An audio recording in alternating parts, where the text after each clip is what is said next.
It's been much since she... It's time for Elden Ring. Kinda sleepy. It is what it is. Right, and we started back in Scaduview. A few things to pick up around this location. Let's go ahead and do that. We still got the sword lances chilling, that's right.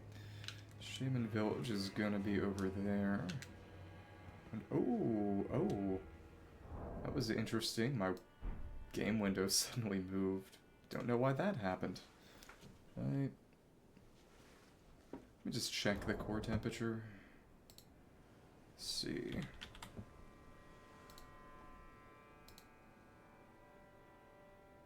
Something's gonna be just absolutely god-awful.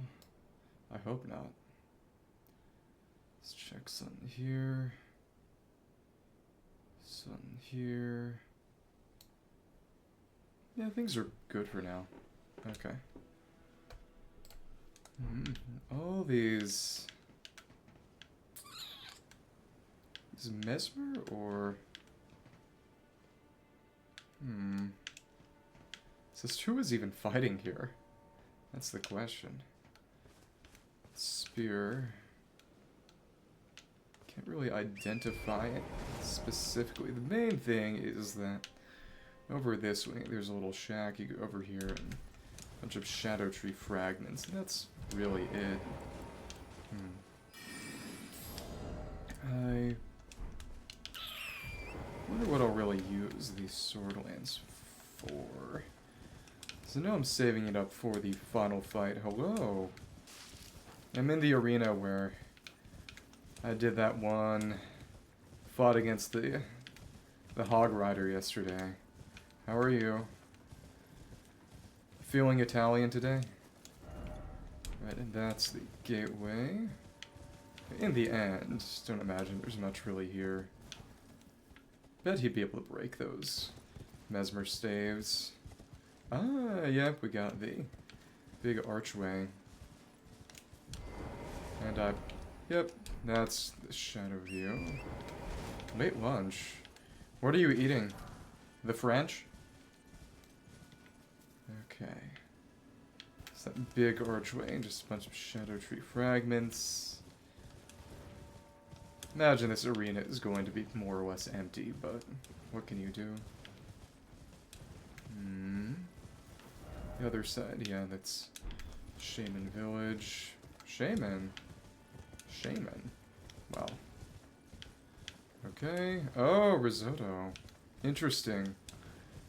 So what's all in the risotto this time?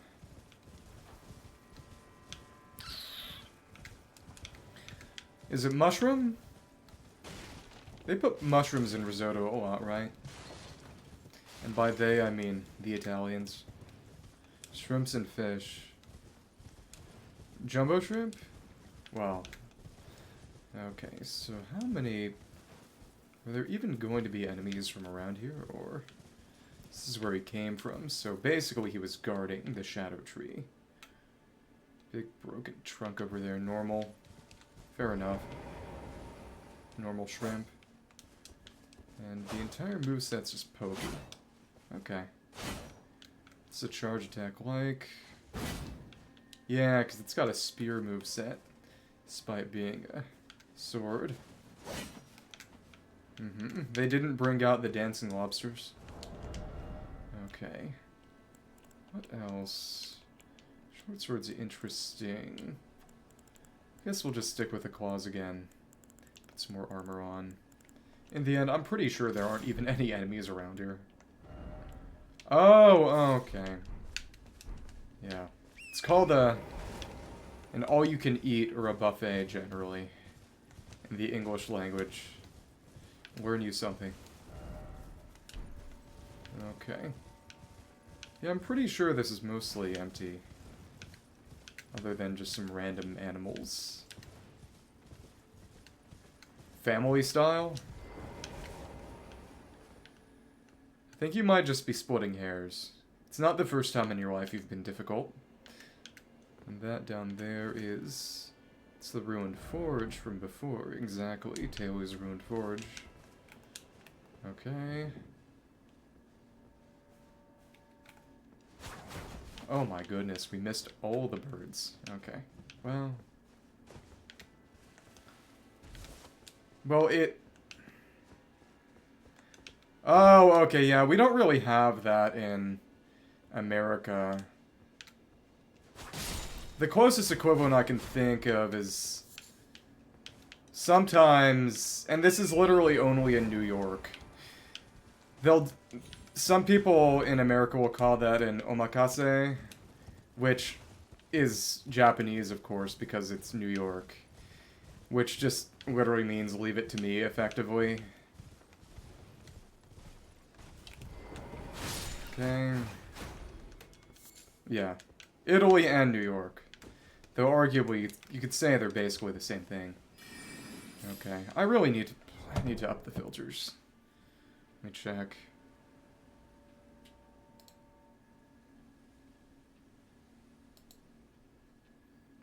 Yeah. I'm gonna be doing stuff on YouTube soon. I need to... Okay. Cool. And who is attacking me? Come on. Oh, wow. Oh, there's just an Albinauric archer around here. Okay. That's fun. As in... Squidding spaghetti. Okay. Should be more than good. And why are you so strong? Oh my goodness. Okay. Luckily the wolf is pretty darn good. And... kill the wolf. Take out the Albinauric and... There we go. It was tough to hit you. There we are. Whirl Katana. Gaius' Greaves, Albinauric Bloodclot, and Albinauric Bow. Check, and I already had one of these. Gaius' Greaves, Black Iron Greaves made for Commander Gaius. A cruel joke, for he could not wear them, because he had no legs. As an Albinauric, his legs dissipated. Riding atop the board, he called his other half Gaius was in fact a warrior of Albinauric extraction. And that's why he's the goat. Or more accurately, the boar. Albinauric check. Sharp shot talisman. Boost attack power, precision aimed shots. Talisman depicting an archer wielding a longbow. Boost attack power, precision aimed shots. The Albinauric archers run a class of their own. Their deadly long range specialists struck fear into the hearts of men. But not women. Okay. Thank you. I'm pretty sure that the first I heard of squidding pasta was when I read JoJo Part 2. I think, I'm not sure if someone else used it, but at one of the Asian marts around me, I bought a pack of sort of pre-made squid ink to use for squidding spaghetti. I'm pretty sure someone else has used it at this point. Should maybe look into getting some more of that, but technically I'm kind of vegetarian now. Not really through any specific effort on my part, but just... The easiest foods to make and consume for me have been entirely plant-based. Really, if anything, it just makes me a medieval peasant. You know, they would mostly eat vegetables with occasional organ meats that the lords would refuse. And... thank you. Again, I wonder how many more foul feet I'll even need. Probably craft some more. Before, we just need to get more fireflies, mostly. Firefly? I didn't even play that game. Okay. Thank you. And okay. And we didn't even leap, because it's a second in the chain. Annoying. So we go past this big ol' arch, we get a bunch of Scadutree Fragments, and then we're just chilling. Don't think I can get up on that ledge, but that's okay. That's okay. Let's check around here. How are we going to...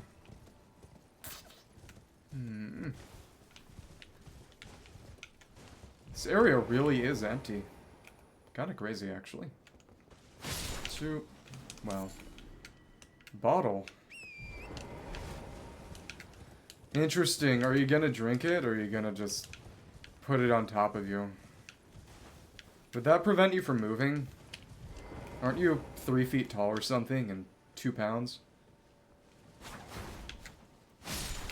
Okay, well... Should get something slightly bigger to hit him with. That's okay. Bird hunting is not exactly. Hello Kitty is 3 apples tall. So it depends on the size of the apple. Thank you. And... go through here, and it's the Scadutree Chalice. Time for joy. Didn't expect precious item.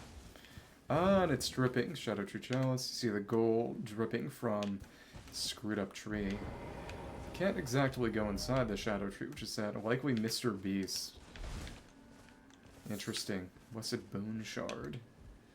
Yeah, exactly. Oh, but the trunk is very vague and shadowed. As you would expect. Shadow tree. And you get 5 of them just from coming here. It's the real reward for beating Gaius. Got 7, and I think...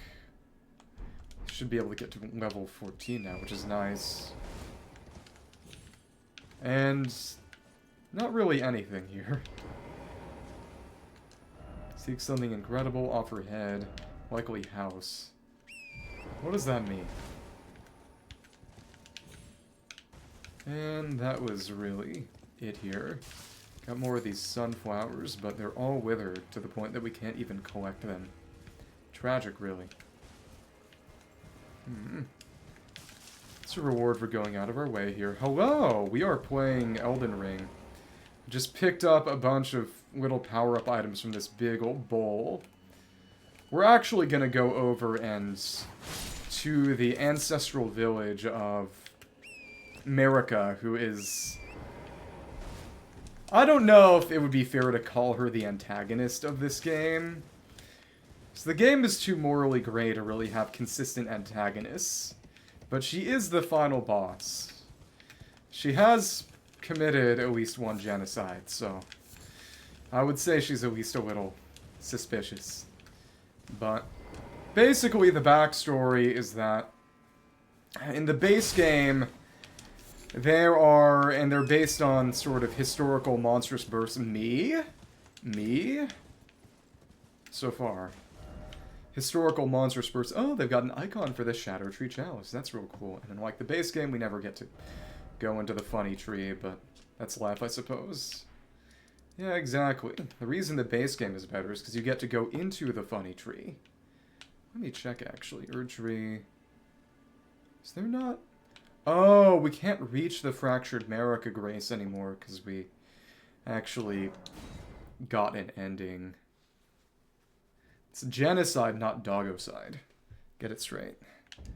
But, yeah, we go back to endgame for base game, and yeah, the thorns are back. We can't go through anymore. Wait, no, the thorns aren't back, but just the special fog gate doesn't do anything. That's right. It's totally blocked off. Because normally, the Asada race for the very end game to choose an ending here, but we actually did that, so technically, we could start a new game cycle whenever we want, but, well, we haven't beaten the DLC, so why would we do that? So over here, Hinterlands, Shadowkeep Gate, Tree Worships, Scadutree Base, which is farther from the Scadutree than this, actually. But the Scadutree manifestation, the Scadutree Abyssor is here.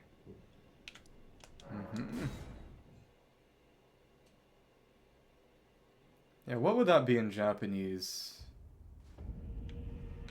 Kageju no Kishin? Something like that.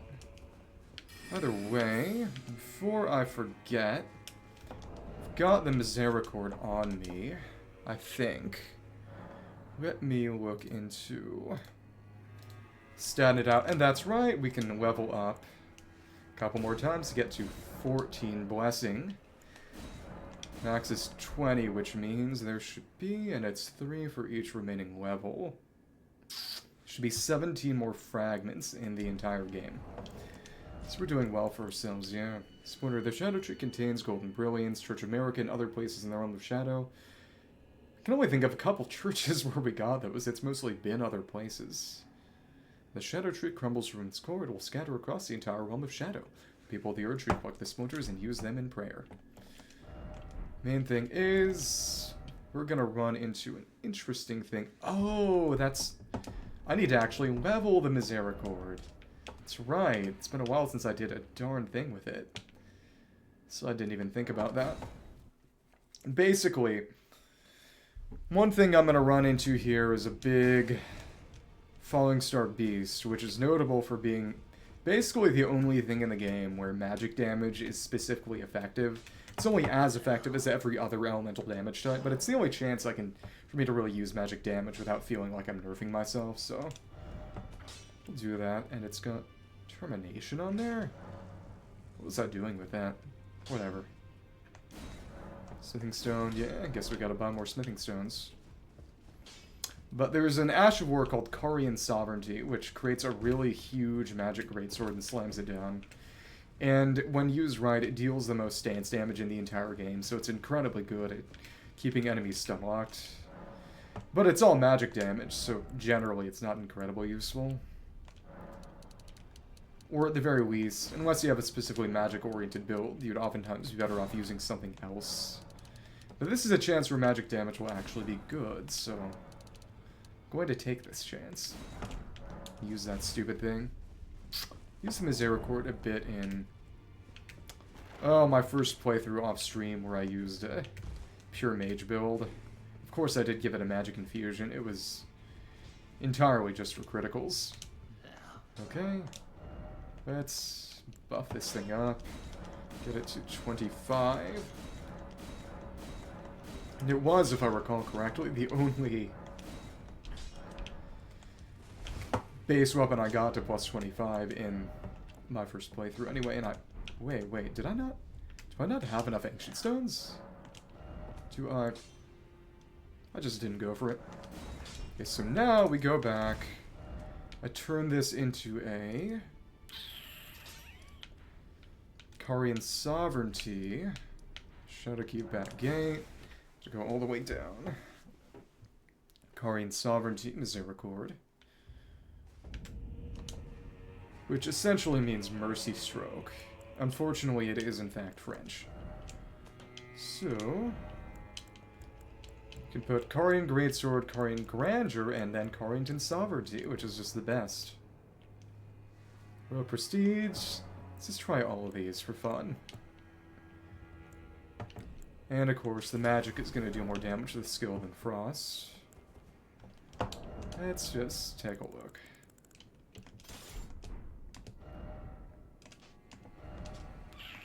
Charge to increase its power, yada yada. Okay.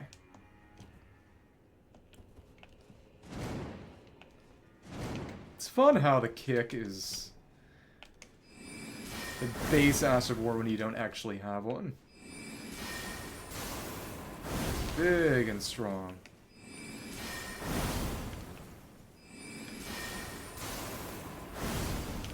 Love the wave on that.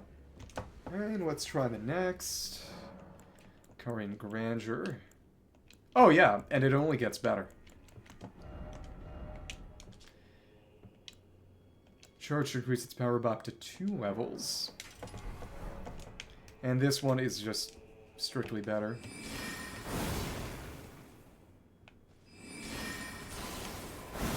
Boom. And max. Even bigger. There we go. Huge. Then we go for Carian Sovereignty.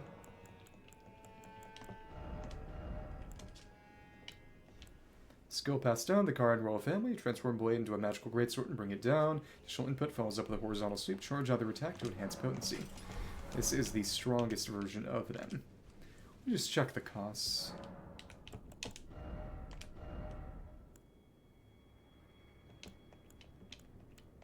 I think this probably does a bit more damage. Let me compare basic Carian Greatsword with Carian Grandeur. Carian Greatsword comes from... But from Muriel. Greatsword. Skill. Okay. Greatsword Ash of War. Damage of that is... Skill.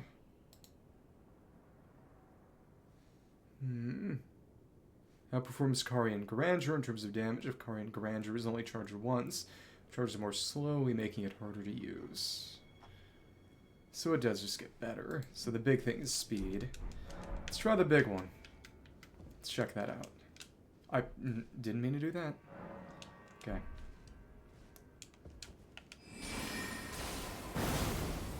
And that automatically charges. Interesting. And then we can sweep. And then... Huge. Absolutely huge Gantic. Big and slash. Does a crazy amount of poise damage. So in terms of Wondrous Physic, we'd want Stance Break and probably magic damage. I'm sure I'll be able to see the Fallingstar Beast coming. It's all the way over here. Okay, so yeah, this is around the Finger Ruins, so... Village is over here. Goes down to the Finger Ruins, and also this part of the tower we'll be able to get something as well. And this will allow us to do the Manus Metyr quest. Slightly out of order, actually. So for now, some other things. Also, there's going to be some Tree Sentinels. We'll run into 2. In that case, I think we won. Fighting Shrouding.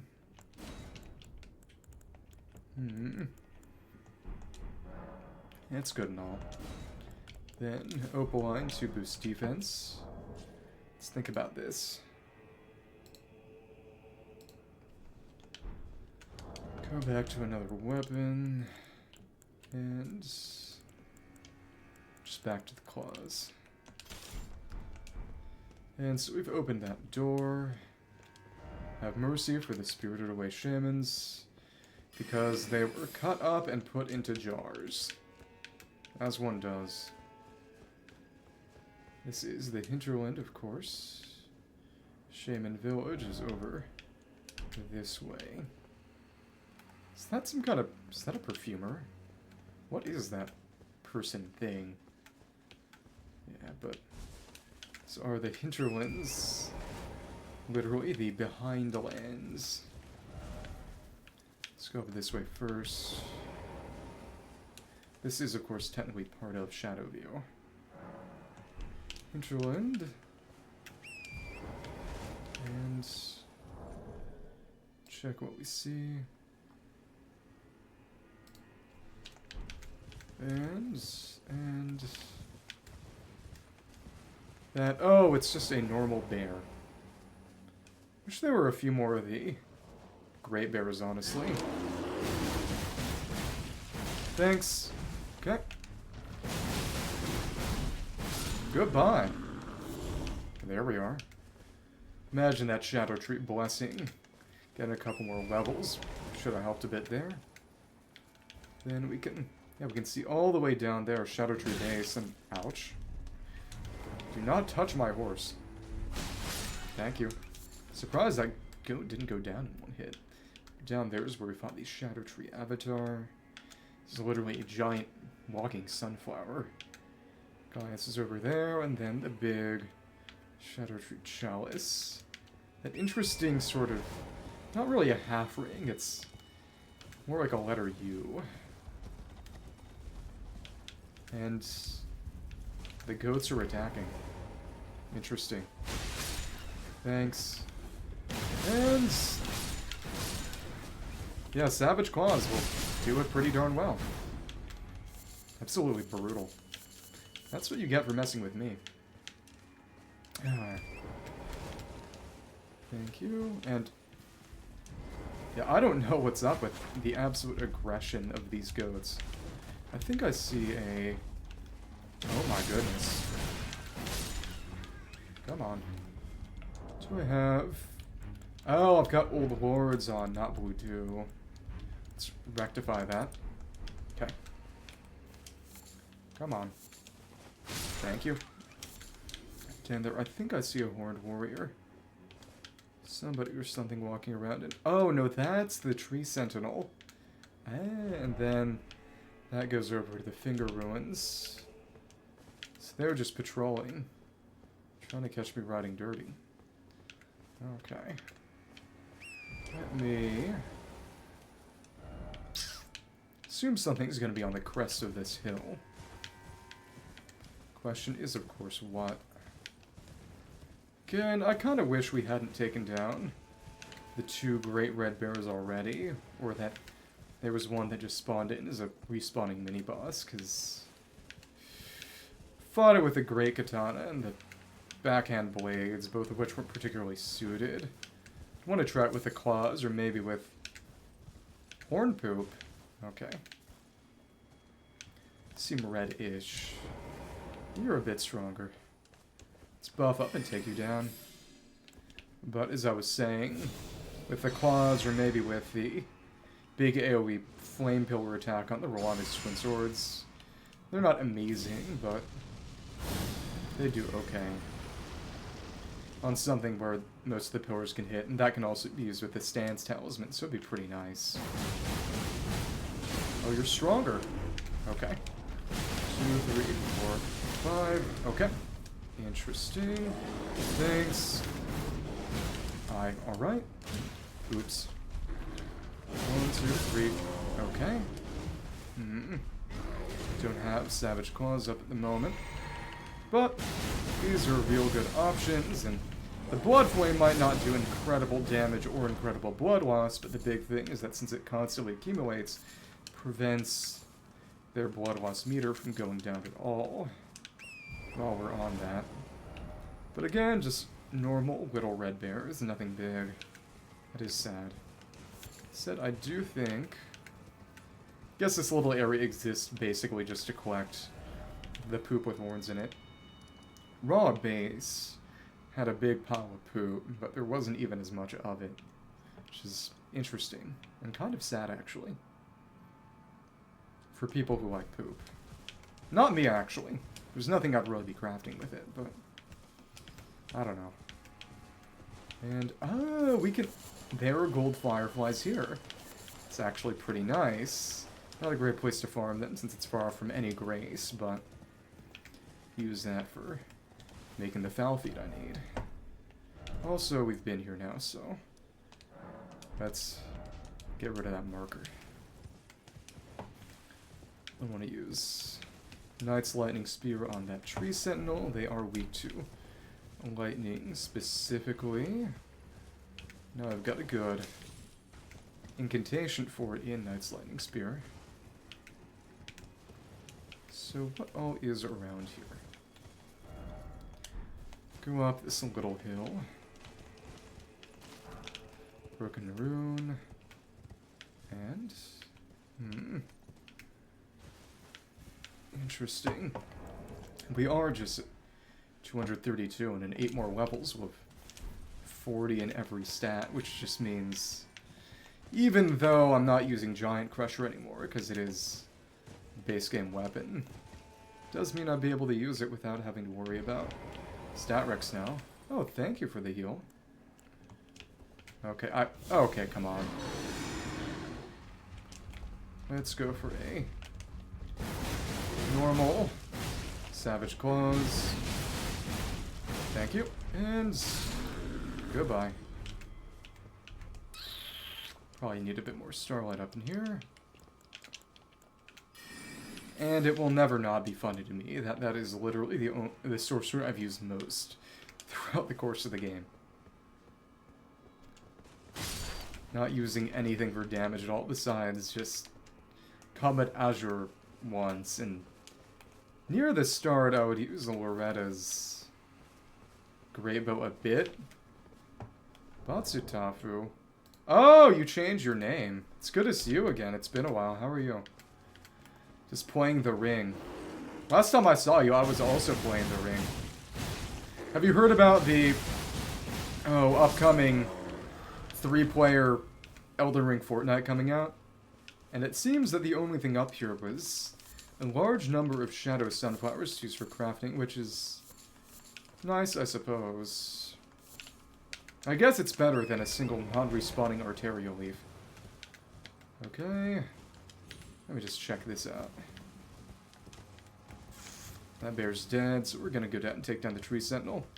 I'm alright, a little tired. Work's got me feeling that way, you know? It's called adulthood, unfortunately. And don't I hate to know it. But, as I was saying, Elden Ring Night Rain, got it pre-ordered, comes out in about 2 or so months. That's gonna be fun. And I'll be well on track to have this DLC done by the time that comes out. Frankly, I'm surprised it took me that long, but what can you do? But if you haven't heard about it, it's just basically shrinking Fortnite Islands, PvE Elden Ring with a time limit. Brings back a lot of bosses from previous Souls games too, which is interesting.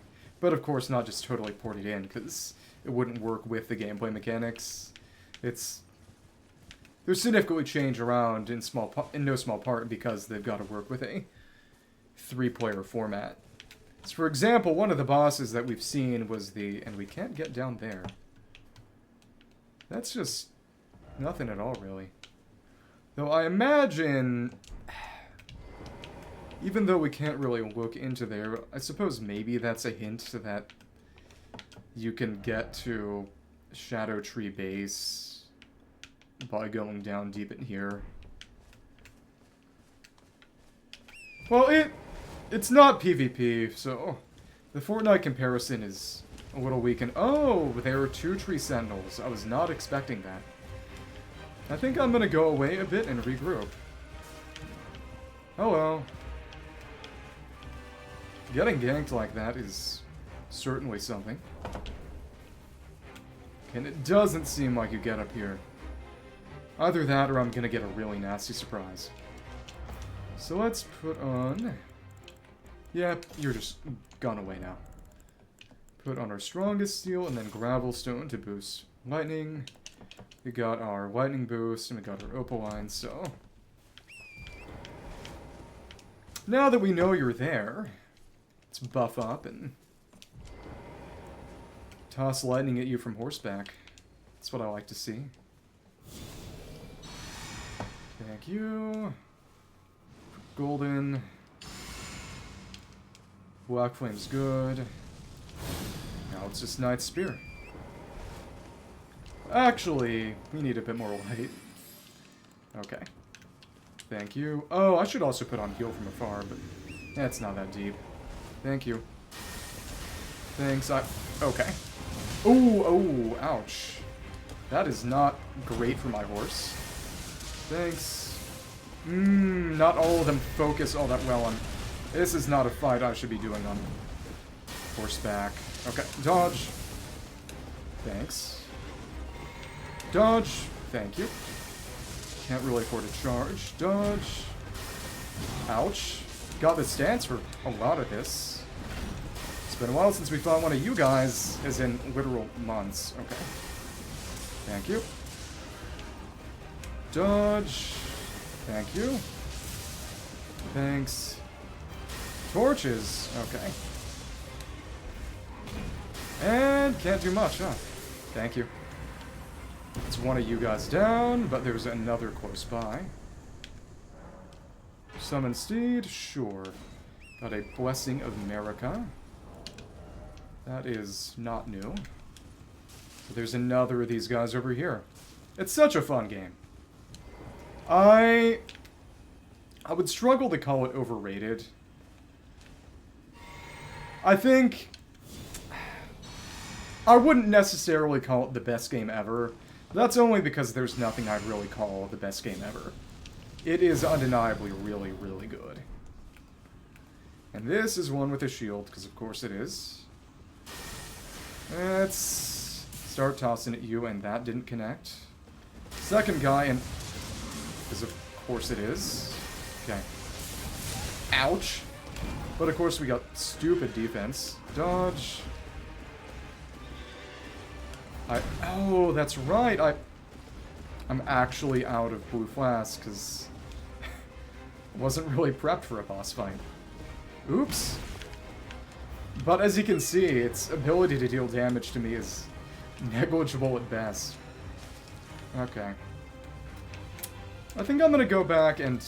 Honestly, black 2 and white 2, there's a strong case for it.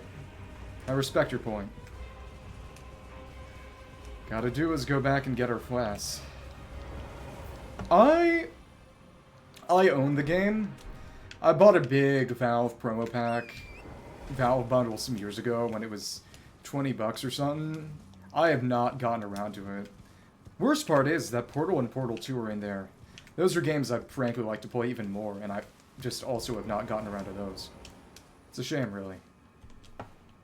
Okay. Blessing. Golden. Black Flame.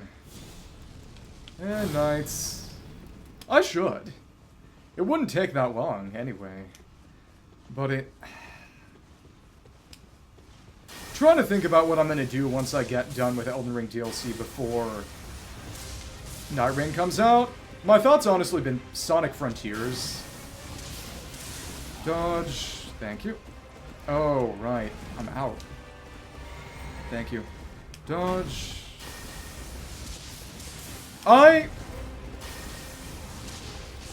On rails and linear mean two very different things. And I understand that on rails means very little to people in a modern context. Because a game that's actually on rails would be something like, oh, and we even stunned you. Goodbye. And that's it. Cool. Like Sin and Punishment, or frankly, Kid Icarus Uprising. Blessing America, we got a second one. Fun. It's both of you guys down. And so there we're just guarding the Shaman Village. Yeah, because it's called education. I would say learn it, but that's kind of what I'm trying to do. Yeah.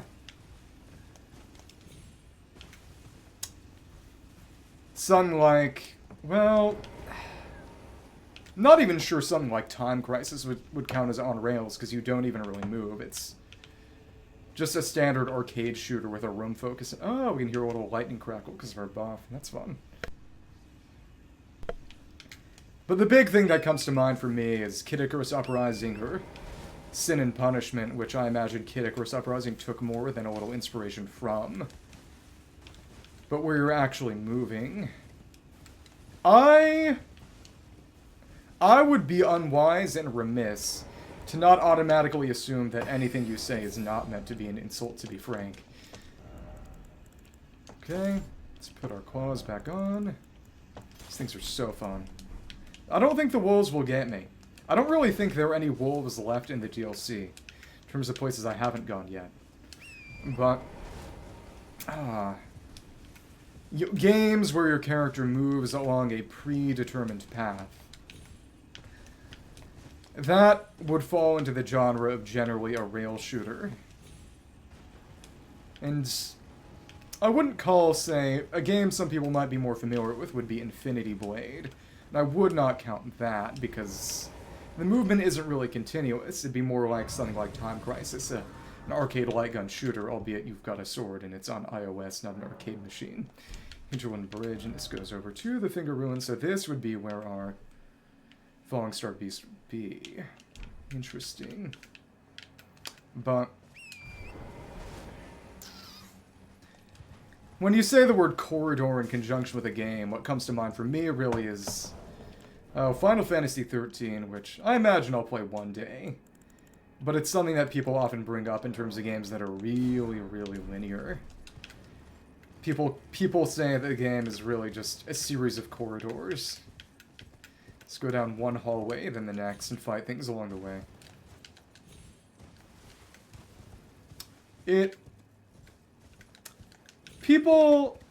I've heard people say a lot of things about Final Fantasy 15. Some good, some bad.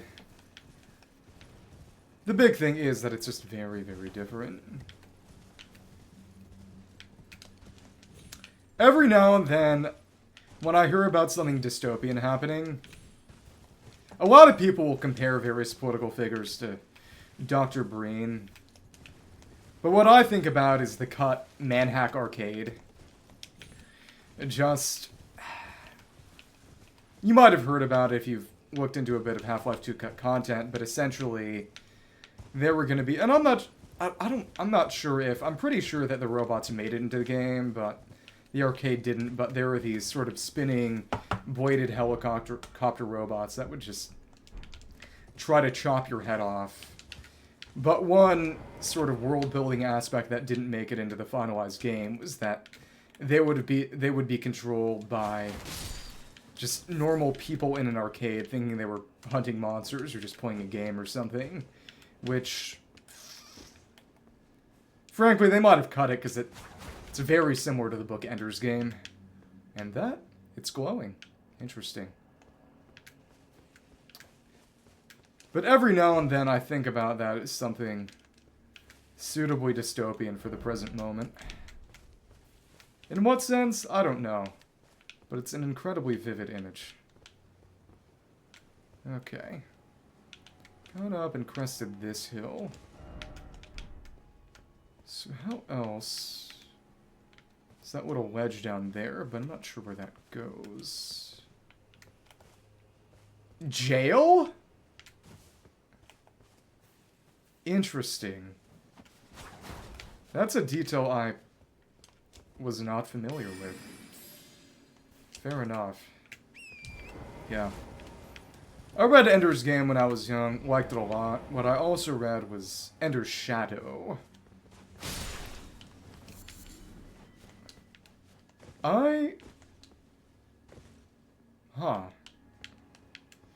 You know, I'm not entirely sure what was censored there. But either way...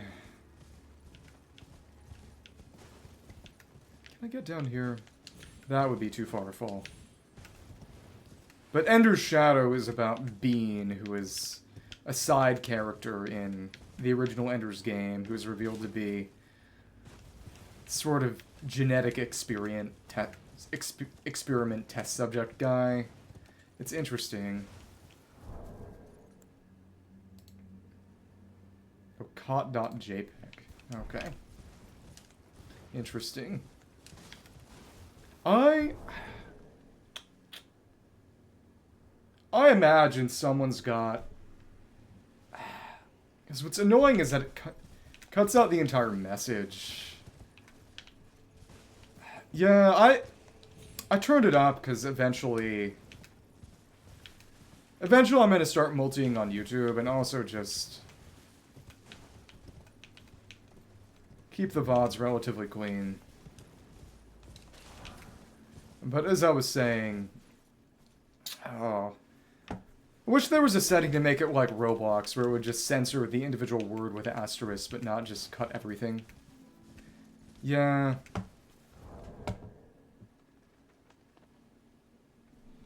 Holy crap, it's playing the title screen music.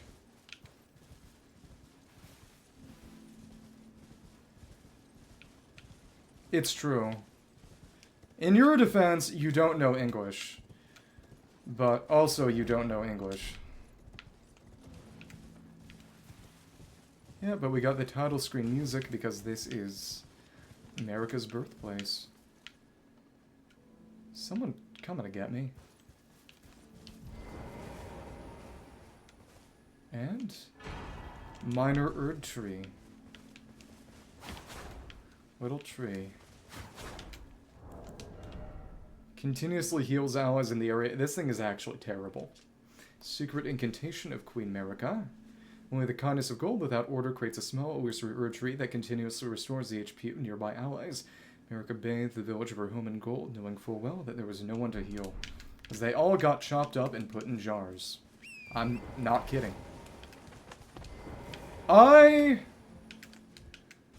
So you admit that the reason you swear so much is because you're, quite frankly, a Philistine. I'm glad that you admit it so I don't have to accuse. Shaman Village, and oh, we got the bit of glow in here. A Philistine. These are big ruins. So we go over here, we can hop onto the top of the tower that we would not have been able to access otherwise. It's not as if there's anything in there we really need, but completion's completion.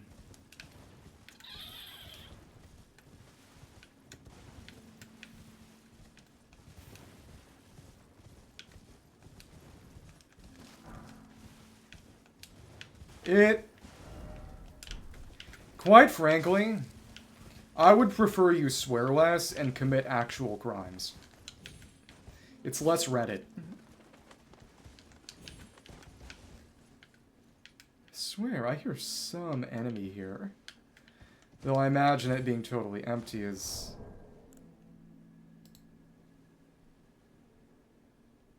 Wait, I didn't mean to block that. I'm sorry. I meant to allow that.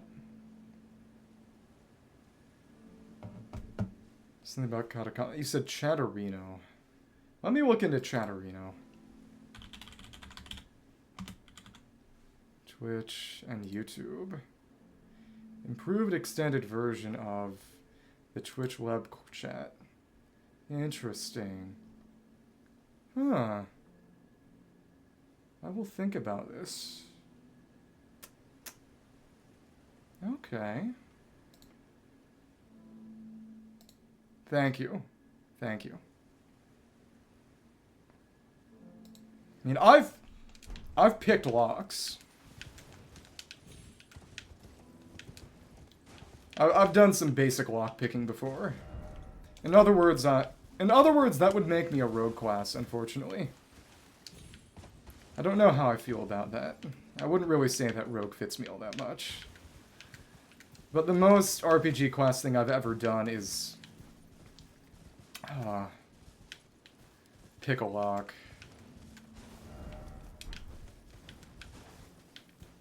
Yeah, I would want to be some kind of spell sword. Sword mage. But... this basic human rogue is probably, unfortunately, where these things go. Well, you can't play music.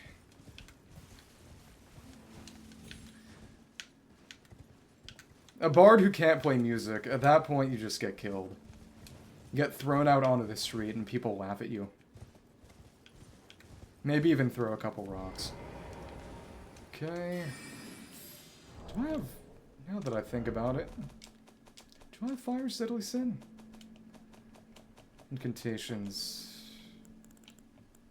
some I might not have picked up. No, we do have it. Okay. Now you think I'm mean? Yeah. You're an NPC who gives quests. Farm 10 bear butts or whatever, and turn them in for a bigger bear butt. Okay, see. It's a Merica statue. The Golden Braid. Dead Shaman presumably boosts holy damage negation by the utmost. That's fun. Braid of golden hair cut loose. Queen Merica's offering to the Grandmother. Oh, so this is the petrified Grandmother then. Boosts holy damage negation by the utmost. What was her prayer, her wish, her confession? There was no one left to answer, and Merica never returned home again. But essentially, the base game has the Horn Scent. Who are these... oh... I mean, the base game has the Omen, who, in a reference to real-life monstrous births, are people born with horns and sometimes animalistic traits. And they are, you know, abandoned, killed. And the reason for that is because they're sort of connected to the Horn Scent, who are these horned people who killed all of America's people and put them in jars. So America sent her son, Mesmer, who's one of the, maybe not antagonists, but one of the people you have to end up killing in the DLC, to go and go on a crusade to eliminate them. Let's check, we got some information on how we're meant to proceed. Would be an information, I imagine. Info. Needle. Kano Manor. All base game stuff. Tower of Shadow, yep. Shield by Shadow, follow the crosses east. Burn the tree that seals the path. For that we require a flame. And that is, of course, for... You gotta take down Mesmer. You need Mesmer's flame. Mostly nothing, yeah.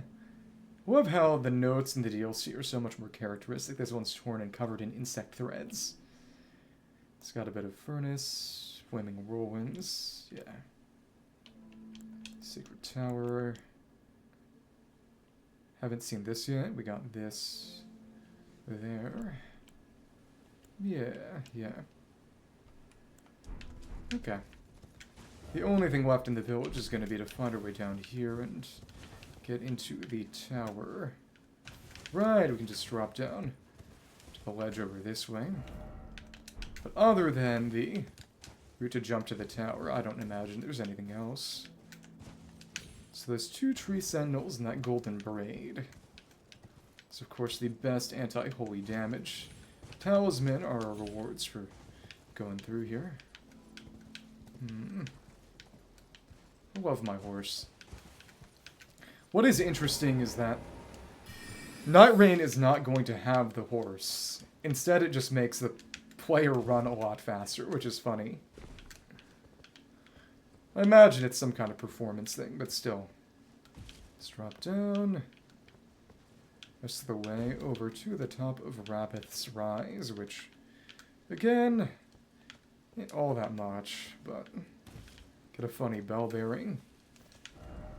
Praise the house. House. Guess you could live in here. It's shelter from the rain. And jump down here to get into the tower.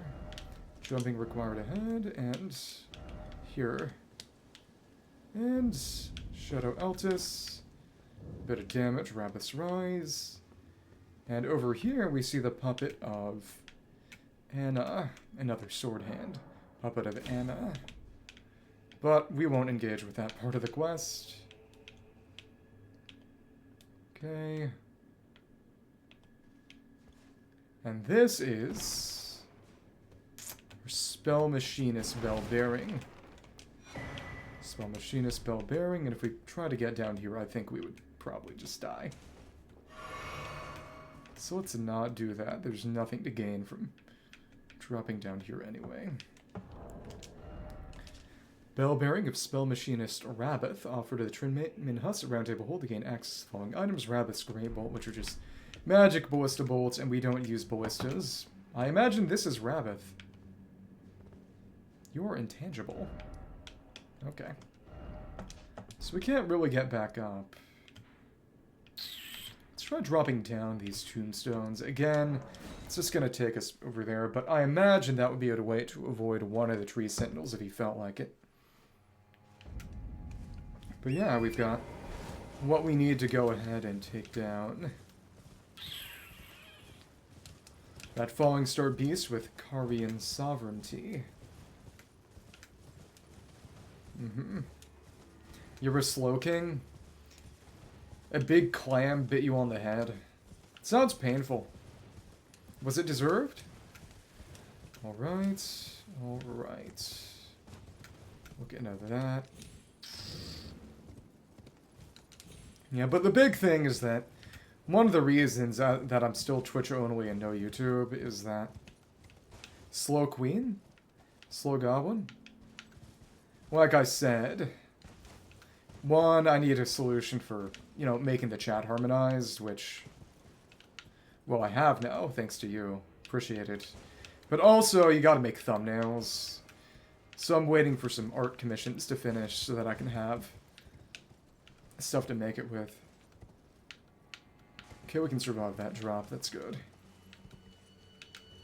These are the Finger Ruins, and a Swordhand of Night should show up relatively soon once we get to these Finger Ruins. Slow Kings assemble. I suppose so. Honestly, the clan might help. In comparison, oh, big old dragonflies, because of course. Of course, the best way to take them down is actually lightning. Thank you. Get home, Jinon. And he hasn't seen me yet. But none of them, one of them dropped a dragonfly head for crafting. Okay. So what you're saying is that you're Wukong from Journey to the West. And you need one of those headbands to just tighten around your head. This is a joke, by the way. Maybe you could consider trepanning. Do you know what that is? Is that a dungeon in there? Interesting. Yeah. But trepanning is... What are those guys? Oh, Fingercreepers. Trepanning. Or it might be trepanning. I'm not sure. Oh, the finger oboe is here already. But trepanning or trepanning, I don't know. I've never heard anyone actually say it. It's one of those dictionary-only words for me. Is a treatment that people in the ancient world would do, where they'd take a little stone awl and drill a hole in their skull to relieve pressure. I'm serious. And the craziest part is that it actually worked. Got some... Oh, no, these are lampreys. Okay. Alright. Their spells are ridiculous. Unfortunately... There aren't any of those in this game. Let's take you out before you can use your magic eye. Oh my goodness. Oh my goodness, I hate you. 1, 2, 3, 4, 5, 6. Okay. Those are crazy spells.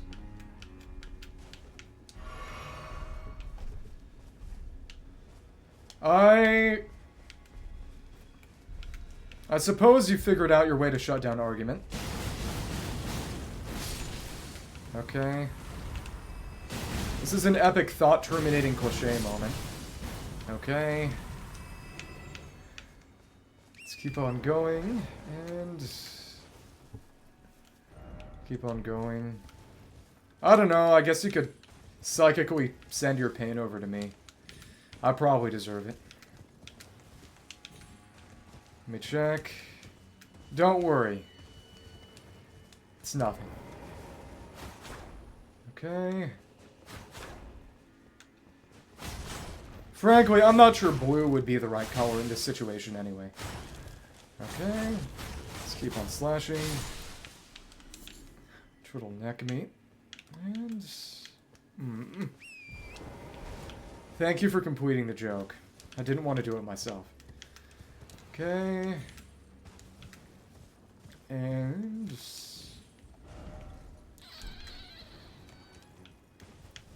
It's really not my place to do it. If I said it myself, you'd probably call me insensitive. You'd probably be right. But... let's keep on going. I will be frank, though.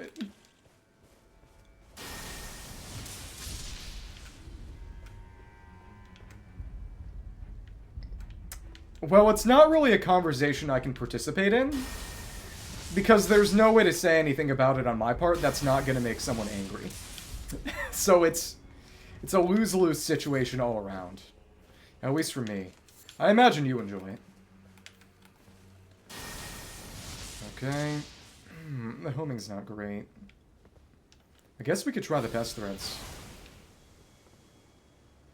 Wow. Okay. Dramatic me? Dramatic you.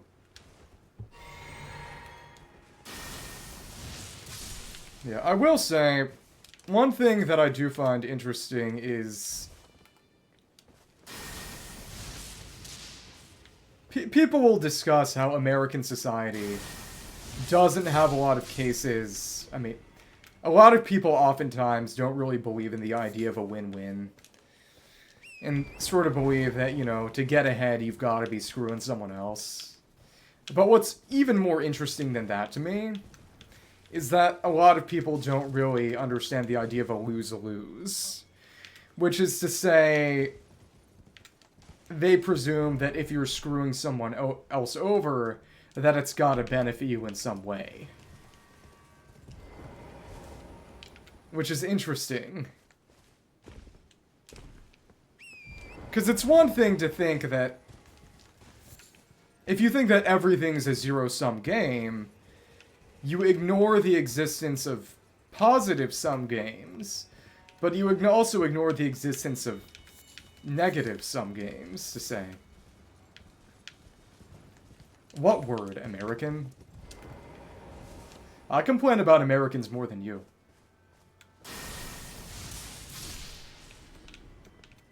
Yeah, quite frankly, if... I'd like to put a moratorium on just any genital discussion. It fundamentally cannot lead to anything good. It's just, what am I supposed to say? Okay, thanks. Okay. Well, I never said I believed in that. I said that that's a huge blind spot to most Americans, that, you know, the unstated corollary of assuming that you have to screw over someone to get anything good is that a lot of them assume that if you're screwing someone else over, you're benefiting yourself. And that there's no way that you screw over both someone else and yourself at the same time. You know, there are situations where everyone is worse off and everyone is made. Everyone's dignity is insulted. I'm not sure. No, I can just hop up that ledge. Main thing is, gotta make sure that I don't end up depleting all of my FP by the time I get to that Fallingstar Beast. It's crazy how much damage those Lampreys just casually output. It's actually insane. Let's keep on going. And get this started. And, oh my goodness, both of you are doing it. Let's hope we don't get hit too hard. And, oh, that's nice. The Finger Sorcery is avoided somewhat just by our movement as part of the skill. That's pleasant. Okay. Interesting. There are a few more around. Fighting all of you guys is going to be a nightmare. Oh my goodness. Thanks. And I guess we can just spam rolls, but it's not great. Thank you. And 1, 2, 3, 4, 5, 6. Focus on our bloodlust. Okay. Interesting. Take one of you out, but yeah, we take a whole... we actually don't need any buff as long as they all connect, but again, easier said than done, and you're over here now. Thank you. Alright. 1, 2, 3, 4, 5, 6, and of course we got another of you, and another of you. Come on. Let's get behind here to use the terrain to block it. And I guess that didn't entirely work. They're not actively seeking to go around terrain, it's just a matter of their arc. 2, 3, 4, 5, 6. Use the skill. Take you out. Ouch. It's insane. Okay. Thank you, thank you. Good thing is, I imagine that slashing damage is a great option against them because they're not exactly wearing armor. Or any clothes, really. It does tend to be where slashing damage performs best. Okay. Still got some around if we cannot use any... Can't use the map that needs something still around and aggressive. Covered in blood. Honestly, I'm surprised they even have red blood. Though, to be fair, what I do know is that at least some of the Lampreys, I believe, are humans who have transformed themselves by swallowing these funny little fingerprint pills. I wouldn't really want that for myself, but hey, if it works for them. Around here, I think we can locate a dungeon. I think I saw a cave over in this general direction. No more Lampreys, it's just Fingercreepers, but yeah. Lampreys and Fingercreepers are the enemies in this type of area, the Finger Ruins. And you're kind of stuck in the ground, you know? How's that working out for you? Not great, I imagine. What is interesting is that people assumed when the game first came out that the Fingercreepers were creations of magic, that much like the Albinaurics, they were formed by mages as some kind of familiar. Especially because they mostly show up around... Oh yeah, of course, they can't fight back. I can just smash them up and no fear of retaliation. It's incredible. But they would show up around Carian Manor. The one exception, I suppose, was the Fingercreepers that were over in Mountaintops of the Giants around here, but to be fair, they showed up around giants who threw magic pots, and also, quite frankly, Mountaintops was late game, and I think unfinished might be a strong word, but it lacks the polish and fullness of a lot of other areas. It's empty, and part of that is about ambiance, but a lot of stuff there does feel very much thrown together in an endgame kind of way. Just gonna throw a bunch of difficult stuff at you right at the end. Especially since that's very, very true of Crumbling Farm Azula, which very plainly, it's got Stormhawks and it's got... Oh my goodness, what the... What? No, no, no, don't kill me. Stupid. Farm Azula, which is Stormhawks and Banished Knights, which show up in... Oh, Stormvale Castle.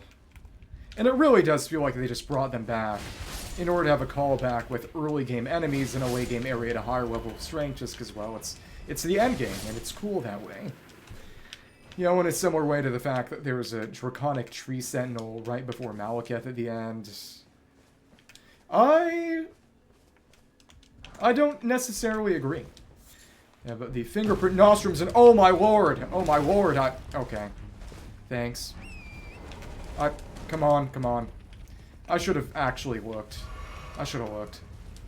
Okay, well. How far are you gonna run? Very far. Also got that bullet. You know, I should have expected. I knew that one might have been coming eventually, but I should have actually looked. The only thing we really need in terms of buffs is Blood Flame, because what's nice is that these enemies are weakest in terms of absorption to slashing damage, but when any kind of fire damage hits them, they get stunned for a little bit. So that's how you want to handle this. Yep. Take a bit of damage over time, which is not a normal aspect of most fire damage. You can writhe around a bit too, and dodge, dodge. Okay, thanks. Just like that, oh, but when you're in that mode... There we are. There we are. Very, very good. That's what I like to see. The fingerprint nostrum we picked up is... Bolus engraved with roll-like lines, craftable items, mind intelligence, faith, and arcane cross gradual HP loss. Secret medicine of those who attempt to turn their human bodies into fingers, ingesting causes something to wriggle within. So especially given how much the Lampreys look like, frankly, xenomorphs, I imagine that you eat that and it turns you into one of those Lampreys. Yeah, it's what you deserve for trying to transcend the boundaries of human existence. Alright, and how'd the squirrel get me? That's embarrassing. I mean, it didn't kill me, but... No dungeon, just a little cave. You know, now that I think about it, yeah, you wouldn't be familiar with the movie Alien. You don't know what a chestburster is? You don't know what a xenomorph is? Yeah, wow. Because that's American, and it's relatively old, too. Gets a bit sad, but... You know, again, you've admitted to Philistinism in the past. Come on. There we go. Just check this out. And... see how this is going. There are this many of you. We should just keep clawing. Yeah. And the specific name for the alien from Alien is the Xenomorph. Okay. That's good at least. Oh my goodness. What getting stuck. Not fun. And none of these have given back any flask, which is crazy. At least one of them should. Well, at this point, I've had to get used to just casually not knowing American pop culture and only being familiar with weird, low-budget Italian cartoons that you got on DVDs from your cereal box. This has happened multiple times. I have recalibrated my expectations for you. To be charitable. But... as I was saying... see? I'm still right. The spirit of the thing's correct. You know what I meant, and the accusation was more or less accurate. Don't go acting... yeah, I just don't have time to watch movies, really, and beyond that, even so much just comes out that it's not possible to keep up with it all, even if you want to. Frankly, I don't even really want to, but it's neither here nor there.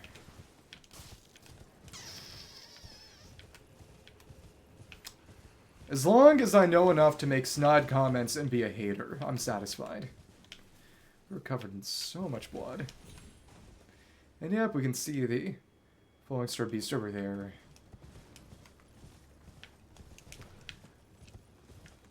Do you hate watching movies alone because if they're scary, you need someone to pat you on the head and tell you everything's gonna be alright? Maybe don't answer that question. Come on. Oh my goodness! You're kidding! Oh wow. I'd say maybe I should equip a talisman for that, but... yeah, exactly. You should get back to streaming and start doing watch-alongs or something. It's the classic modern Zoomer attention span. Much has been said. Thank you. Getting close. Connect with all 6 hits, and that's a dead Lamprey. It honestly surprises me how durable these things are. And for what? Honestly, and for what? Luckily, we got the Side of Grace over here. That's where we'll want to go when we actually take on the beast. That thing drops an interesting spell, actually. Gravitational Missile. Which is really only all that good for PvP, but... which, of course, I'm not really doing, but I've seen some really, really cool trick shots with it. The big thing is that it's a big explosive AoE that notably goes through walls. So you can use it to... if you're, say, one invader against multiple people, you can hit multiple of them at the same time while using a wall or a corridor to prevent them from all attacking you at once. Used right, it can be incredibly powerful. Fingerstone Hill. So this... the Finger Ruins of Rhia or whatever. Those were relatively self-contained, but these are big, and there's a huge lead-up area just with Lampreys and Fingercreepers. It's crazy. Let's go up around this hill. See what's here before we... I actually want to go to a deeper Side of Grace. I don't want to respawn any of those Lampreys by resting until I absolutely have to. I know I've gotten past them for sure. So those things suck. Hate them. Okay, and let's keep on going. Alright. Thank you. big mosquito. Holy crap. Are we in Georgia? Okay. Great dragonfly head. Really, that might be more of a Florida thing. Honestly, Hawaii. Now that I think about it, and part of it is probably that I just don't go outside anymore, but it has been a long, long time since I got a mosquito bite or even really saw a mosquito. Even when I have gone outside in the summertime, it's just... I don't know what it is, but just... I haven't really seen mosquitoes. Maybe there's less standing water around than there used to be, or... I don't know. People started just drinking DDT. I really don't know what it is, but I just... Even when I do go outside, it's... I haven't really encountered mosquitoes. I mean, I'm not complaining. It's not like I like mosquitoes. And notably, mosquitoes are some of the few animals that arguably do not serve any purpose in the ecosystem. They purely prey on things and spread disease, and nothing really eats them. So it, much like smallpox, it could be eradicated without significant loss, but... About mosquitoes, or... You're not talking about yourself, are you? Maybe don't answer that question. Okay. Is there anything... Oh, we can get a slightly different angle of the shadow tree. That's fun. You can see the second twisting trunk. What is interesting is that it's much like the Halig tree, which is the bonus dungeon at the base game, and that it's, two trees cooling around each other, and Mikola is involved, but Mikola didn't create it. Though, to be fair, the DLC was more than a little different originally. There were some changes in cuts when it was actually released. The big thing is that the funny goop knight, the putrescent knight over here in the Garden of Deep Purple, originally was the Gloam-eyed knight connected to the Gloam-eyed queen, who's a mentioned lore character who may or may not be Melina, but is this weird, not really a psychopomp, but has the power of destined death, and leads the Godskin Apostles, who are a minor enemy faction.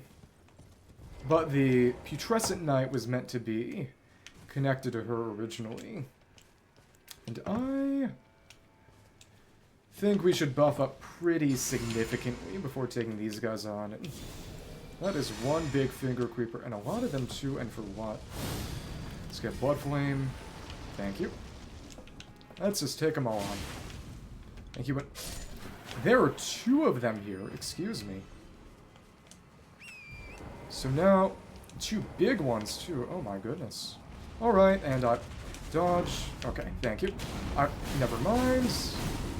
Thanks. Got blood. Oh my goodness. Okay. Thank you. Oh, the Blood Flame, gotcha. Nice. I should definitely buff up a little and let's move around, and so many of them, and really, if I had some kind of AoE, that's what we would use, but we don't, unfortunately. We got fire on you, that's great. Goodbye. It's about 10,000 damage in a relatively short amount of time, and okay, well, come on. Okay, we still need to heal. Black Flame protection is pretty good. Should buff up a little, probably. Ride the horse out of here. Thank you. We are covered in blood. Don't like using the term aura all that often, but never mind, I'm not talking. So, just go in and blitz the rest down. It would be real nice if they gave us some flash for this, but I don't think that's happening. It doesn't fit me. I don't think it really fits me to use Slaying all that much. Okay. That doesn't require any FP, of course. We set you on fire. Really, what we could have and should have probably done was put on Rowana's cameo. We got a lot of recovery because we killed 30-something of them. Rowana's cameo equipped the swords and just used... Yeah, Rowana's cameo talisman that boosts any stance skills. The big fire AoE on those swords is a stance skill, after all. Let me just check this. Okay.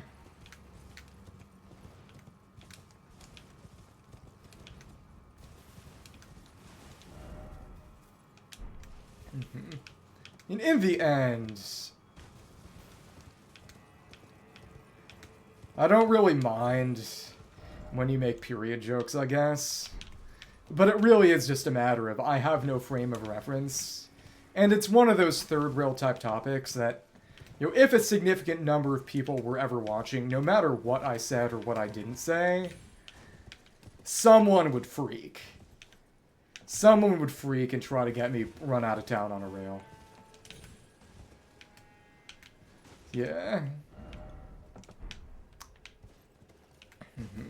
Poor Chester, yeah. Apparently,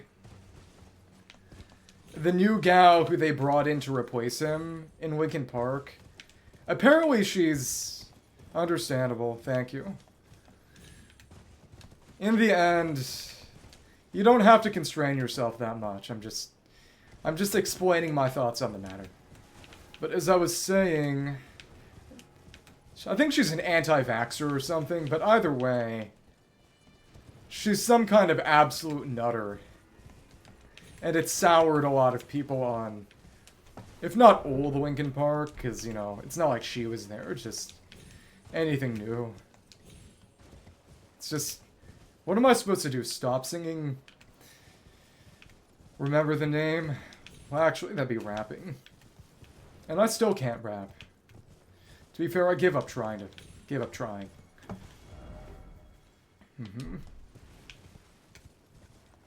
Yeah, exactly. He's no longer an Asian American icon.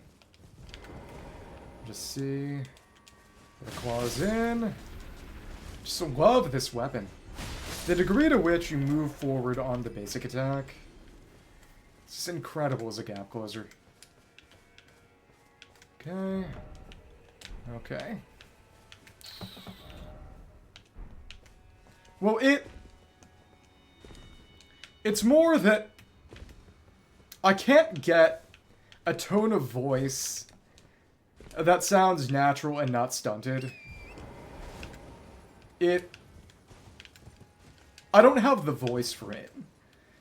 Because the thing about rap is that since it's almost entirely atonal in most cases, getting it to sound right is, quote-unquote, is generally a matter of being able to do good voice impressions, and I can't do that. I can carry a tune. You know, there's not a lot that I'm going to actively boast about, but I'm a good singer. I am not gonna brook any criticism. I would consider myself to be a good singer. I've worked hard at it, and dare I say, I've got a little bit of natural talent.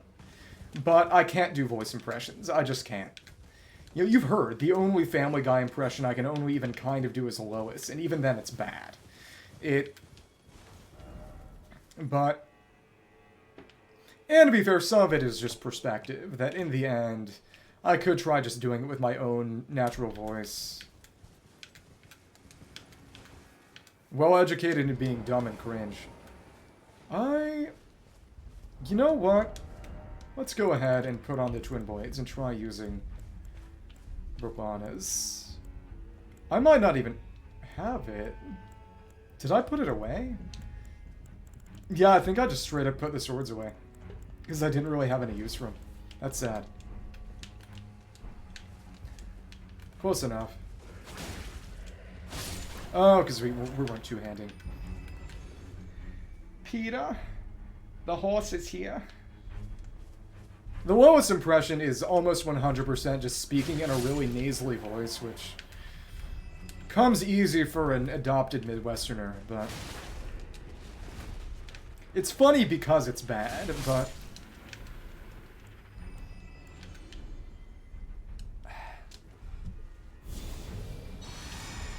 The only song I can... Well, the only rap I can even somewhat rap is Man's Not Hot by Big Shaq, because it's mostly just imitating a British accent, and everything else can get ignored because it's all about the British accent. And we just preempt you by hitting you then and there. When I was running a pure mage build, it was really annoying to hit them while they were still on the ground, because you have to target the fingers. You don't have a lot of good AoE on an intelligence build.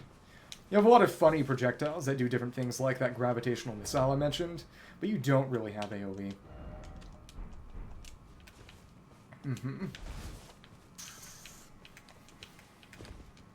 Man's not hot, never hot. Said man's not hot, never hot. Said take off your jacket. Said big, man's not hot. Yeah, and it's still not that good. Though, to be fair, part of it is just my British accent is also very out of practice, too. Okay. You know, I had to learn it for Mary Poppins back in high school. That was fun. Very minor role, but I had a damn good accent, and you gotta believe me when I say that when I put it on when I had to call out bingo at the old folks' home for my mom, the old women just, they loved that British accent. Okay.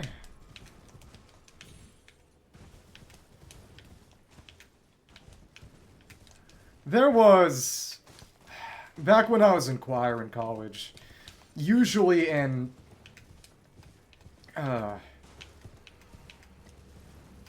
usually at the end of our tours, our performance tours that we take on, you know, normal spring and fall breaks, when other people would go out and just go home or go to Cabo or whatever, we'd have superlatives, essentially, and one that really never got any real options was, oh, these lampreys are, they're fleshy.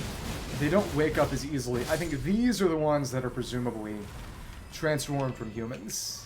The other ones are probably just regular lampreys. Well, they're not really regular lampreys. It's not like they're deep-sea creatures. They're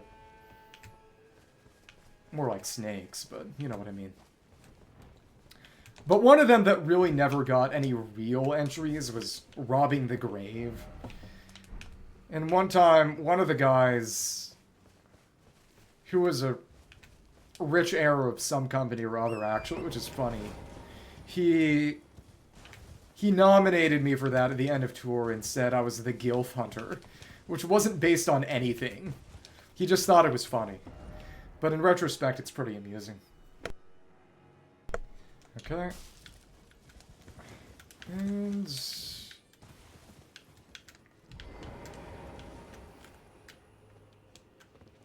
interesting, interesting.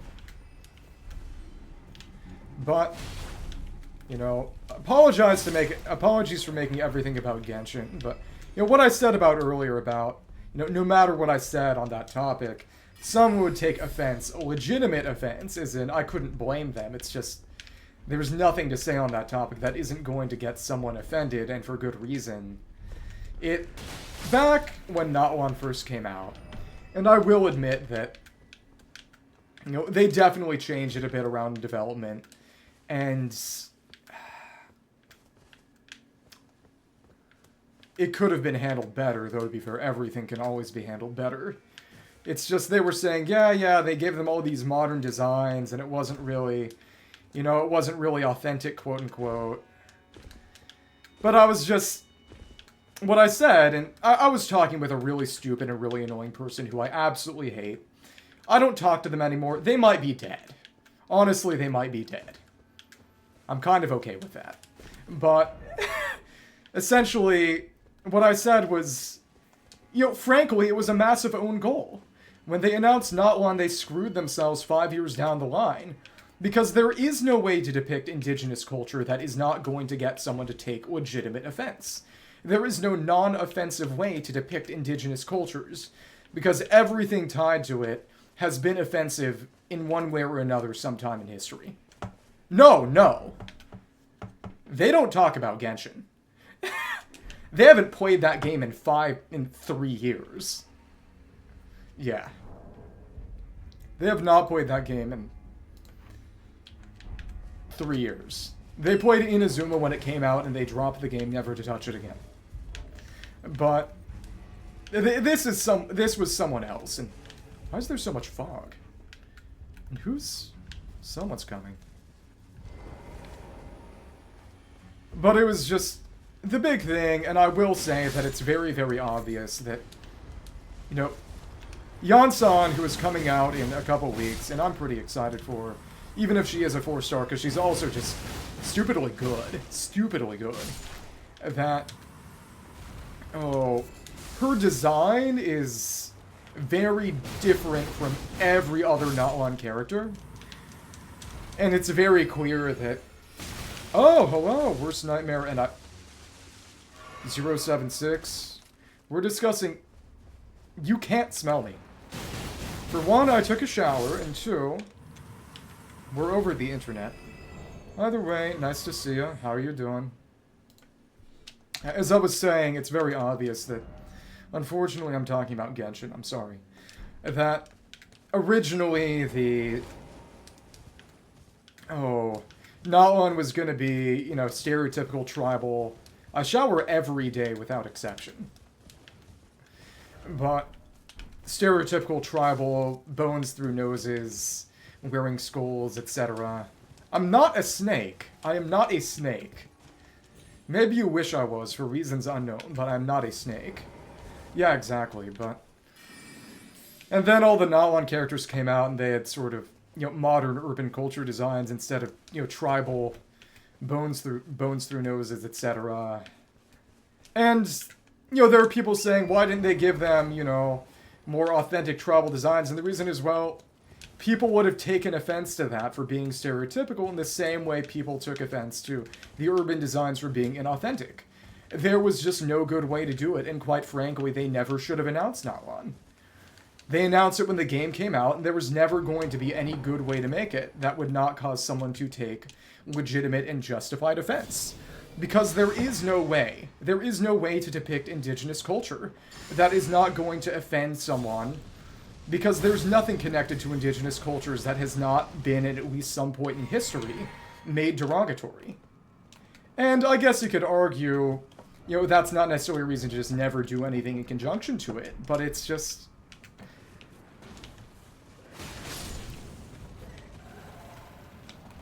There is really no right way to do it. There are less wrong ways to do it, but there's really no right way. Because the historical context is just too fraught. And if they just never put out any regions that were based on, you know, South America, Africa, or indigenous North America, you know, people would object rightly to the absence. But there wouldn't be any offensive depiction. There would be a less offensive, probably, lack of depiction.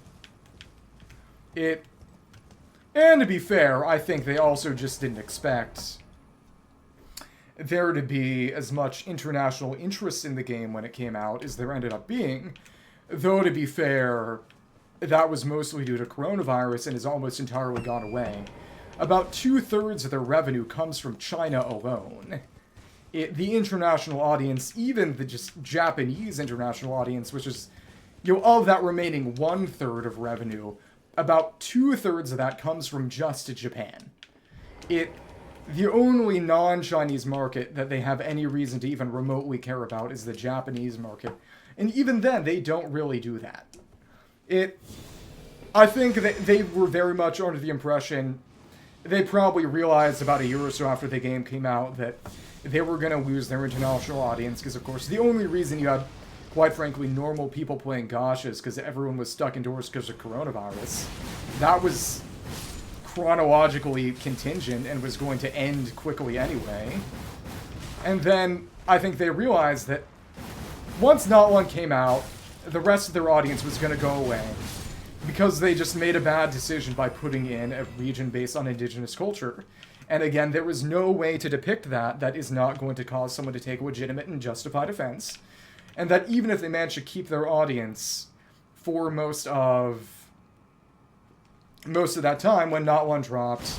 They were going to have to lose, and how did we get grabbed? Come on.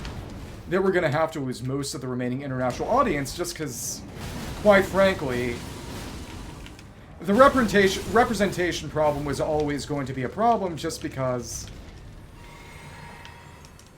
there isn't really a good way to say this without sounding somewhat derogatory towards the Chinese, but, you know, Chinese beauty standards place a lot of emphasis on pale skin, and that flies directly in the face of accurate representation when you're depicting, you know, indigenous cultures, for lack of a better term. What I will say, though, is that, you know, actual Mexicans, you know, actual Latinos in the actual countries of origin don't have as much. There are various reasons why they don't object as much, but not in ways that I would say really disparage the diaspora. Because there are a lot of people with motivated reasoning will say something, you know, if real Mexicans, quote-unquote, real Brazilians don't feel offended, why do you as an American have any right to complain? And Americans do have a right to complain, because, you know, you go in there as someone actually from that country. The one thing is just you've got a more direct connection to the culture. So when you've got a representation where it's, say, you know, they're very Mexican, very Brazilian, but also they're white as it's driven snow, it's got representation of the culture you actively participate in, so you don't care as much. But you go into, you know, as a, and of course we just get grabbed, we don't have the AoE to actually reach out and hit it without getting in grab range. As a diaspora individual in America, you don't have as much links to your culture, you can't live it on a daily basis. And quite frankly, the only thing that really ties you to it is skin color. It's being an other. It's feeling like an other because you look different from other people. And also, you know, you're, as a Mexican in Mexico or a Brazilian in Brazil, notably, you are not a minority. You are the majority. You're not going to feel as disparaged for your culture in the first place. You're not worrying about representation, culture being, for lack of a better term, stolen from you. It's an entirely different equation, and quite frankly, American culture is just so hilariously competitive and cutthroat that, you know, that is the underlying truth behind discussion of things like cultural appropriation, that the situation in America is fundamentally different because things are so competitive that, you know, assuming ownership over some kind of thing, if it's words, music, food, clothing, it's the tiny bit of advantage that you can't afford to lose out on because American culture is just that cutthroat. Well, one thing is that, oh, I didn't know we could go down here. That's interesting. That the proper term for most areas outside of the United States would usually be colorism. That the notion of race is generally a Western one. That terms like caste or casteism, colorism, you know, you can call it splitting hairs, but usually it's a much more apt and accurate description of what's specifically going on with discrimination in countries that aren't really United States-style multiracial societies. You know, and it is interesting when you get things like resistance to anti-caste discrimination laws in California. That's a whole nother can of worms that I don't want to get into right now. Or maybe ever, really. But essentially that, again, American culture is so cutthroat and so competitive, and people so divorced from their original cultures and diaspora that really it's... Life as a minority in America is about feeling different, feeling bad because you look different from everyone else, even though you might not really have that many ties to your culture of origin, and seizing on to every little bit of advantage that you can claim, because if you don't, you're going to get screwed by how cutthroat American society is. It's Finger Ruins of Dheo, and it's interesting. And there's a big difference between justification and explanation, but it is, at the very least, that is the explanation. That's the explanation. But as I was saying, go in and... Well, the thing about Genshin, and I'm going to compare it to the only gacha I've ever really played, and that's FGO. Yeah, call me stinky, call me sweaty. Is that, FGO will have a bunch of characters, have a bunch of male characters, have a bunch of characters with diversity in skin color, and some of it is that just Japan is a different culture than China. But it's also that it takes a whole lot of effort and development resources to make a Genshin character. Gotta work on frame data hitboxes, crazy amounts of balancing because it's real time as opposed to turn-based. And as a result, they don't crap out characters to the extent that FGO will, or even Star Rail will, which means that every single character that comes out, except maybe a few 4 stars, needs to be something that they can reliably say, yeah, we're gonna make hella big bucks off of this. And that means that they're not taking risks in the way that other games will. What, again, you have to understand is that in China, the stigma around video games is honestly stronger than the stigma in the United States. China is just so big that you can cater to pretty much any kind of audience and you'll have 5 billion people. It's just that big. The idea of video games for normal people, quote-unquote, does not exist in China. There are just enough not normal people that you can build your business model entirely around catering to them and earn billions of renminbi.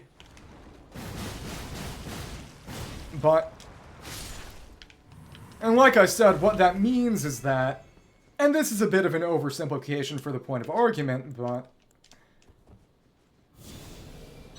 there is a very real extent that, any character that Genshin puts out that is not contributing to, frankly, strictly defined Chinese beauty standards is a massive missed opportunity and waste of money.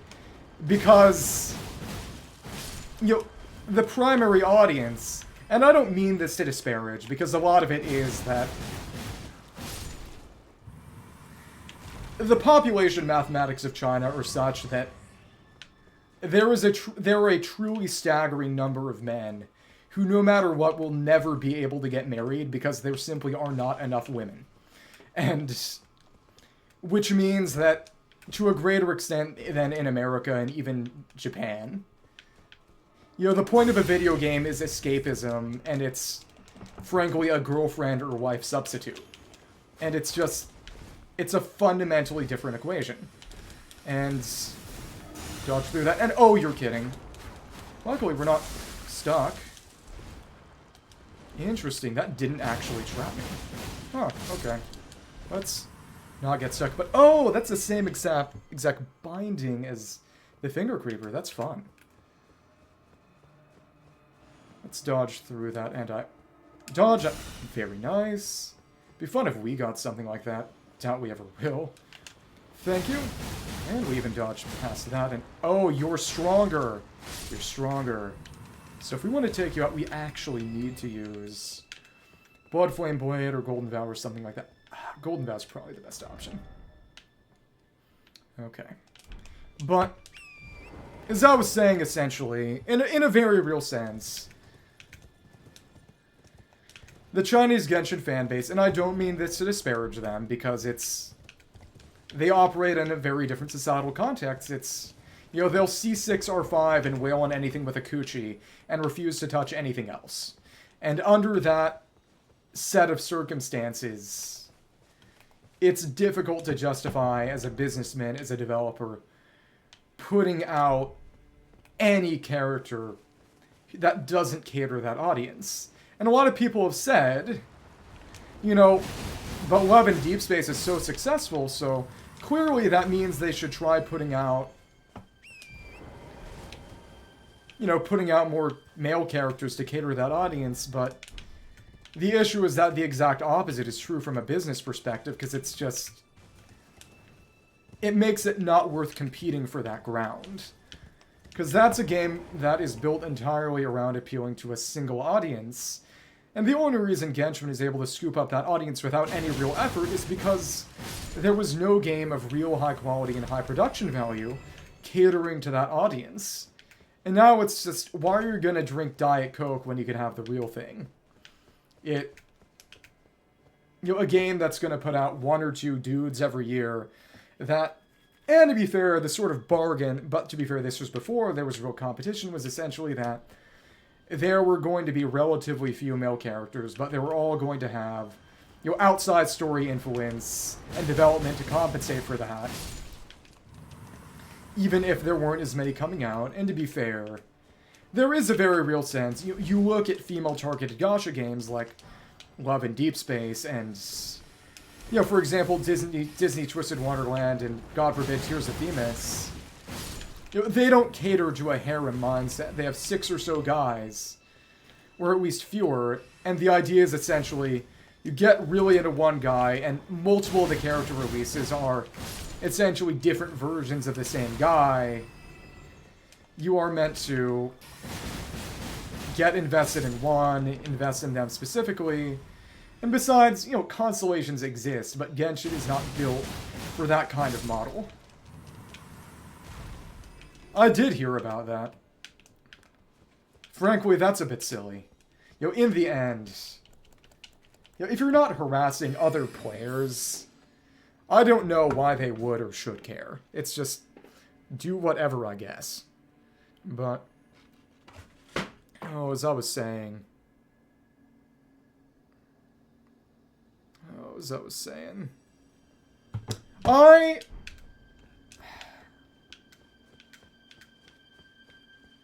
Really, is just who gives a damn? These are 2D, well, actually 3D CG. These are entirely fictional dudes, and...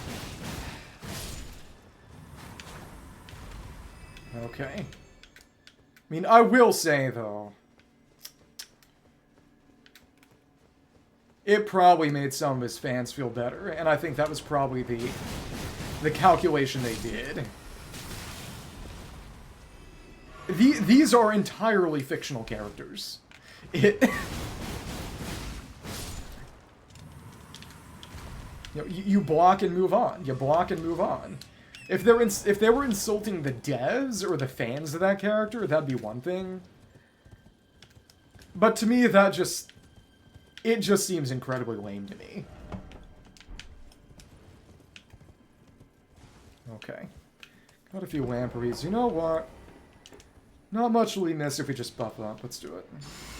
I disagree. I think it was a good business move, maybe, but just on perspective, I think it's just caring that much about how much someone respects or doesn't respect, quote-unquote, an entirely fictional character is just genuine clownery to me. It's just, why do you care that much? Raphael is not your baby. But yeah, just eventually I imagine, you know, they're gonna use CRISPR to make it so you can... Never mind, I shouldn't finish that sentence. Well,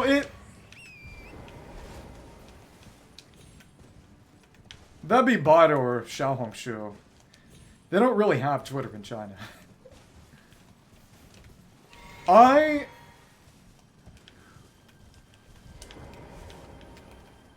It's not like a real person being disrespected.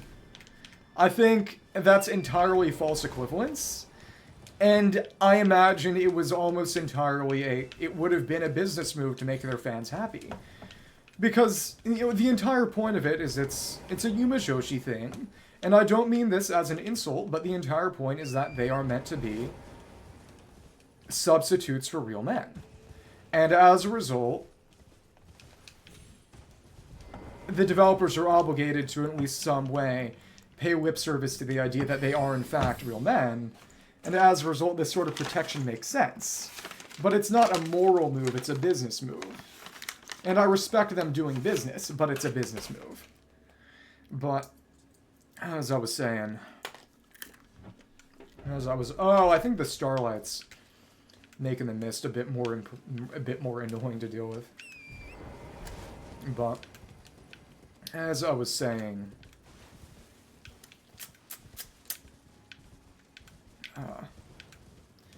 Like I said, it's just the presence of stuff like Love and Deep Space. And to be fair, as much as people crow about in Gacha PvP, quote-unquote, how much money it's making, the reason it makes so much money is the same reason Genshin made so much money when it first came out, and it's that it has no meaningful competition in its target audience. That, you know, there are female-oriented Gacha games, but as of right now, there are none other with that same level of investment and quality. It doesn't have any other meaningful competition.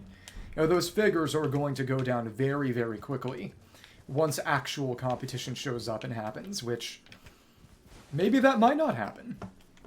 Yeah, I had a lot of friends playing Mystic Messenger back in the past. One of them was Jack's ex-girlfriend. And I think it actually put a bit of strain on their relationship. Not really in the sense of, you know, she likes these virtual boys more than me, though I imagine that was probably part of it, and frankly fair. But in the fact that she had to wake up at 5 a.m., 3 a.m. to return these texts. And it was making her noticeably sleep deprived, and he was just, okay, why are you doing this to yourself? You know, 707 can't be worth it that much. And it just... it's hilarious. But... let's get this. Oh, we should actually... let's use Grails. We've got a roar going on. Let's see how much we can AoE this, and... oh, you gotta... it's not enough. It's not enough. Okay. Get a couple, but I think the claws are going to do better in the long run anyway. That's sad. If we could have one-tapped, that would have been a better option, but it just isn't. What I will say, this is my hot take, and you're free to agree or disagree. I think a little bit of jealousy is reasonable, as long as it's not a one-way street. That, as long as you're not setting standards for the other person that you would balk at them setting for you, it's reasonable to be a little bit jealous and possessive. You know, it's one thing if it's some kind of, you know, classical polygamy spoken hub wheel where it's just, you know, I'm the king, etc. You know, like DJ Khaled saying, and I quote, that, you know, he would expect certain actions performed on him by his wife that he would never perform on her because he's the king, and I quote. You know, that's hypocrisy. But if you're setting standards for someone else that you are willing to follow or would even set for yourself, I think that's fair. Because people can have their individual... people can make decisions as long as they're willing to endure the consequences of those decisions. It's what being an adult's all about. I will say that... oh. The claws are not exactly well suited. They are kind of bad at actually specifically hitting the enemies in question. I would probably be better off using the Great Katana. Yeah, we'll go for that. Let's buff back up and probably just do some normal slashes. Could try Savage Lion Swamp maybe, and... now it's heavy. That's a shame. And of course, there's no real reward for taking down all these guys, but it's fun. Thank you. Ah, single light attack, then heavy. Those are all wide sweeping slashes, and it works pretty well. This is how we want to handle this. 1, 2, and... well, yeah, they're the spirit eels. They're not supposed to be cute. Some kind of ghost, essentially. So things that I can reliably hit and don't have to try to basically sweep. That's what we'll use the claws for. The big thing is just... the only thing they really drop is Ghost Gloveworts, which I don't need because I don't even use summons. But they are pretty specifically the equivalent of the jellyfish, the spirit jellyfish in the base game. Okay. Get this back up. And interesting. Thank you. And alright. Alright. One. Oh my goodness. 1, 2. I didn't say you were wrong. I was just more focused on killing them than responding to your retort. Actually, what we probably could have and should have done was just go for 2 big sweeping slashes, but yep, we got another nice side view of more just a slightly different diagonal of the Shadow-Tree. And around here there was nothing. How sad. I do like how they have all these vistas that are just there to be pretty. Not everything needs to have, especially since this game already has plenty of cool and truly unique rewards. I imagine that some of this is essentially, if you want to farm the eels for Ghost Glove wards, that you can do that. The same thing as all the graveyards in the base game with Spirit Jellyfish, which are a similar kind of enemy where you do the same kind of thing. But even still. But gotta remember to drop down that hole eventually, which I imagine leads to some kind of dungeon. For now, we go back and take out some of the other dudes. Let's get our blessing back up. So essentially, we need to go into the deepest part of these finger ruins, and these light up in a way that these don't. There's a bit of white and blue. These have a distinct gold to them in the Finger Ruins of Dheo. Finger Ruins of Dheo? Are we going to run into Harry Belafonte? Okay, that was a relatively deep cut. Okay. And, or it might be Dheo. Finger Ruins of Dheo? Holy crap. Okay, but as I was saying, we're going to go around, run into some more Lampreys, hopefully not die. Don't think we can get on top of this stone. Oh, what is really nice is that when we ring these 2 bells... Yeah, sorry. Maybe in addition to a no genitals rule, I need to make a no school idols rule. Possibly. The one thing that does come up to me when you mentioned that is just the fact that some years ago when my sister was at summer camp, the weeb girls who were with her wanted her to make, essentially, sort of assume and presume the backstories of Love Live characters based on just their appearances. And what she came up with was Maki being a Trump supporter with Republican parents. It's still so funny to me. Okay, let's get the blood on here and take out all these Lampreys. Thanks. Because she is supposed to be relatively wealthy, if I recall correctly. It's the one thing I kind of know. Right? Right? I think. 1, 2, 3, 4, 5. Thank you. How many? We got you in here. That turns it from a 6-hit kill to a 5-hit kill, which is good, and we did get some flasks back, which is real nice too. Said, I don't imagine there's really much around here. There's some Finger Sorceries, but I'm pretty sure we either buy them from Count Ymir or something like that. I don't think we can get on the other side of this big wall of finger tombstones. Yeah, that blocks off right there. Go the other way, maybe. Know that we can make a funny, usable tool that sent out a funny finger bolt previously, but got the recipe from it from the other Finger Ruins, but that was about it. Let's check this here. And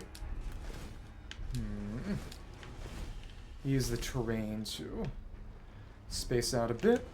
1, 2. Okay. That's alright.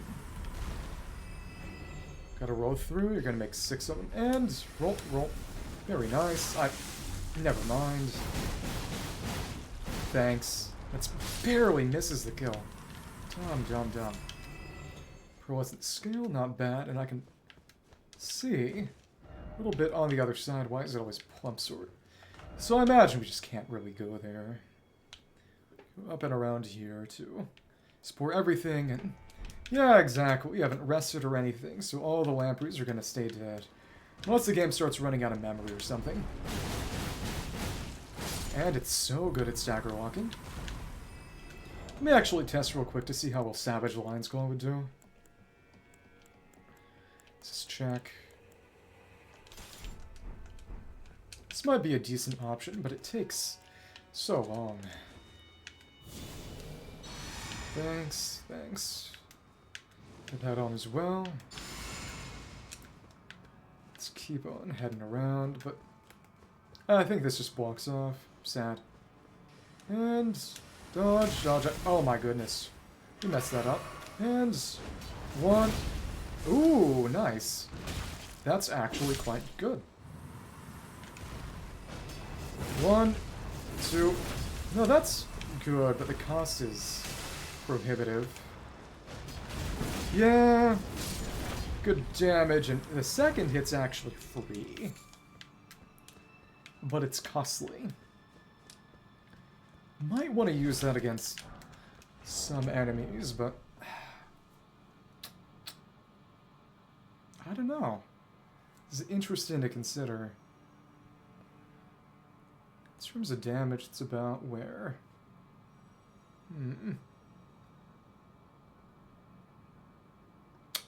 Beast Claw for normal stuff, and when I'm really fighting a real opponent, want to handle the slash, probably Savage Lion's Claw, now that I think about it. More Stachios. I think this is the time where I fully deplete the orange chocolate, actually. Which means I'll be moving on to the sea salt chocolate. See, I'm eating chocolate. You can't complain now. Maybe. Let me look into that. So there's some orange chocolate that I've accumulated from Christmas. So that's been around for a couple months now. Ah, dry roasted and salted. Exciting. Get this started. I have a bowl with me, so I'm putting the shells in an empty wrapper. It's fine. Salty. I like it.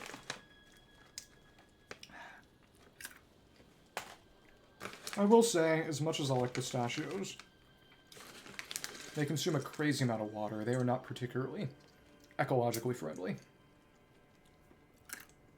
Alright.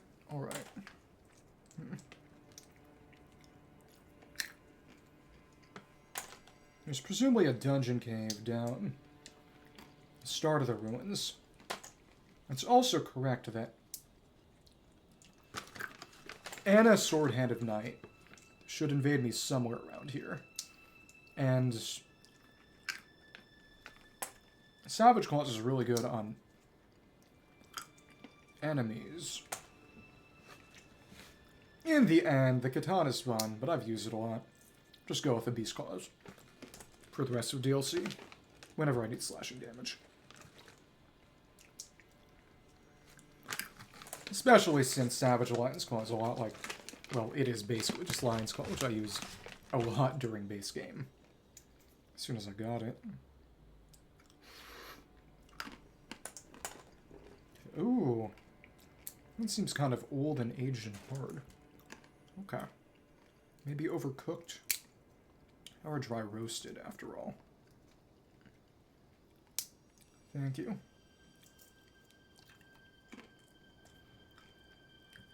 Pistachio ASMR. Pistachio Asmer. Pistachio Asriel Dreamer from Undertale. You know, maybe so. I'm open to the possibility. Sorry, I'll never eat a pistachio again. All for you. Oh, and since we've taken that off and put it back on, the blood's all gone off the helmet. That cleaned it. That's fun. Okay. So it doesn't seem like we can get on the outside of this wall into that hinted at grassy section. Yeah. A promised land forever out of reach. How sad. Got a lot of flats actually, so let's buff up more fully this time. Thank you. Do have our claws ready. Take on these lampreys, and oh, we actually left the area that counted as the Finger Ruins. That's interesting. Okay, come on. Come on. See you. I see you. Let's move in and just go for a couple normal slashes. Hello there. And 1, 2, 3, 4, 5. Took long enough to cast that you ended up just dying. I would say you might learn a very valuable lesson from that, but unfortunately for you, you're already kind of dead. Okay. So... I know that if I... This is the second bell we're supposed to ring, which is, among other things, kind of a callback to the first Dark Souls. Also Count Ymir. I mean, no, the Chasm in Genshin. But I doubt they were really thinking about that. Because, after all, the chasm there is a reference to Dark Souls. But, as I was saying, the one he points us to first is the one in Cerulean Coast around here, the Finger Ruins of Rhia, or Rhia, or I've forgotten. And then, I don't think they actually say it anywhere, ever. Come on. But... these are the ones you're supposed to go to second that he points you to after you do the other. And he has special dialogue basically saying you're an idiot. Why did you do them out of order? How did you even know the other one existed if you do them out of order? And I'd like to see that special dialogue. I think it would be quite funny. Alright. So, and you can see me all the way over there, and it knocked me off the horse. Notably, it didn't do damage. That's what's crazy. Well, alright. Let's keep moving. Hit me with the anti-horse laser. Yeah, but it didn't damage the horse, kill it, anything. It just forcibly dismounts you. It's crazy. Oh, they can kinda teleport, but they go for the grab attack. And how did you miss both times? That is legitimately humiliating. For both of us. How much do we need for a level? We are within range. Make that happen. Little ridge over here.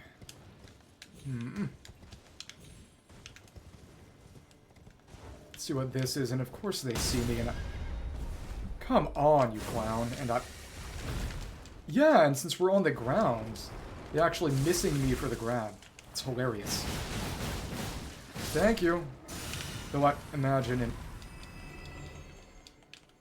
Okay. That one was far away enough that it doesn't seem like they could even teleport to me. It doesn't seem like it's something that only the... Huh? Only the black fully developed, or... Yeah, it's just, do they get the black skin when they're fully developed, or is it a question of whether they began as lampreys or only the human pseudo-lampreys? Either way, I love how absolutely just blood-soaked we can get. Reminds me a bit of Bloodborne. Where, especially near the end of the game, when I just go on a tear through the Chalice dungeons,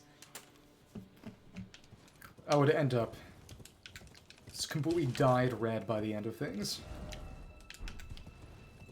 Thank you. Thank you. Over there, over that way.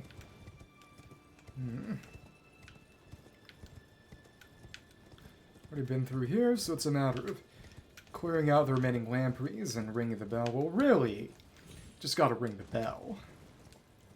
Let's use the little pillar there to block it, and I don't care to.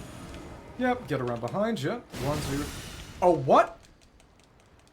I didn't know you had that much of a turning radius. You're kidding.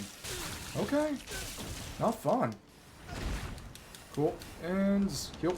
Immediately heal. Thank you.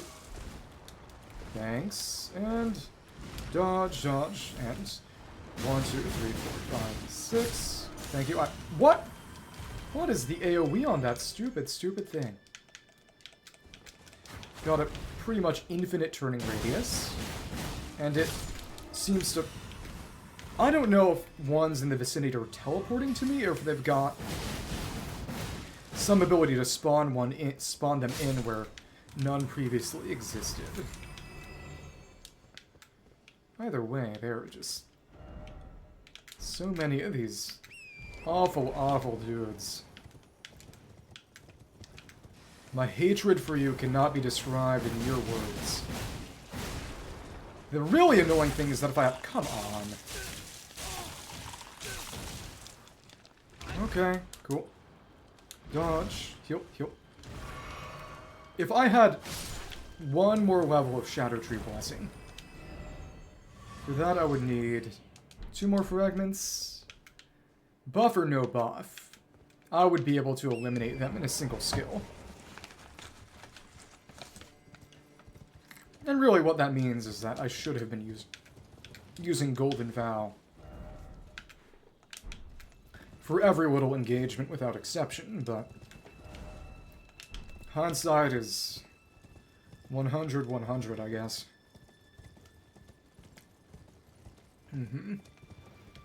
Hindsight is radio telescope. So we go in, ring the bell, go back down to that cave, all the enemies are gone before I forget about it, and then have some fun. Talk to Count Ymir. Ring the other. Fight the boss for the end of this little pseudo quest line. I struggle to even call it that. And then, yeah. This big fingerprint whorl. Stones. Got its funny whistle. They used to ring the bells. Big finger-shaped bell. Interesting architectural sense. I will say as much. Right, and then, of course, we fight the Fallingstar Beast. Got a teleport there, so that's not really a problem. Hi. Try head, okay. Dung ahead. Kinda. Don't you dare. For rump and that... Okay. So for item and seek church. Check. Gonna be a key item, I think. That's... Yep, whole weighted necklace used at a Howl Rune, the sound of hanging bell. Pale blue necklace made from a thin elongated stone hollowed out from the inside. It's a teaching of Count Ymir, the fate of the one who sounds a hanging bell will be guided by the stars. Alright. Sound the hanging bell. Ah, so we blow the whistle into it and it... It's less of a bell and more of a giant whistle. Ah, Cerulean Seed Talisman +1. Greatly boosts FP Restoration when applies to Cerulean Tears. Cerulean Colored Talisman, patterned after an Erdtree Seed, greatly boosts FP Restoration with the Flask of Cerulean Tears. The Erdtree Seed of this talisman was presumed to be an object of myth. This age-old artifact also depicts the 2 fingers, perhaps harking back to the birth of the Erdtree. Right, because the Erdtree was created by the fingers out of the primordial crucible that was originally there, the object of worship of the Horn Sen, and therefore connected to the power of the Omen. I'm just saying words at this point. Go back, drop down that hole. Like the one by Shaman Village, this is one we can presumably survive.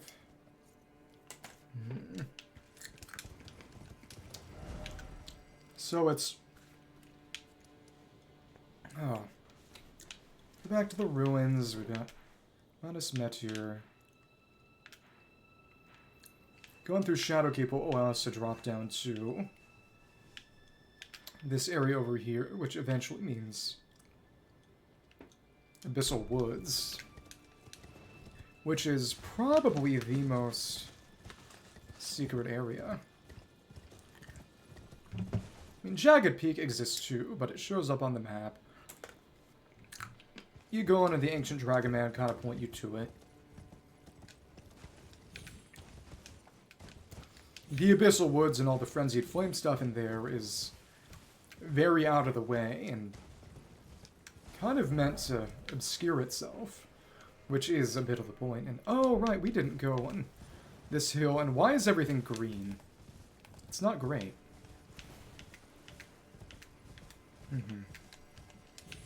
Holy crap.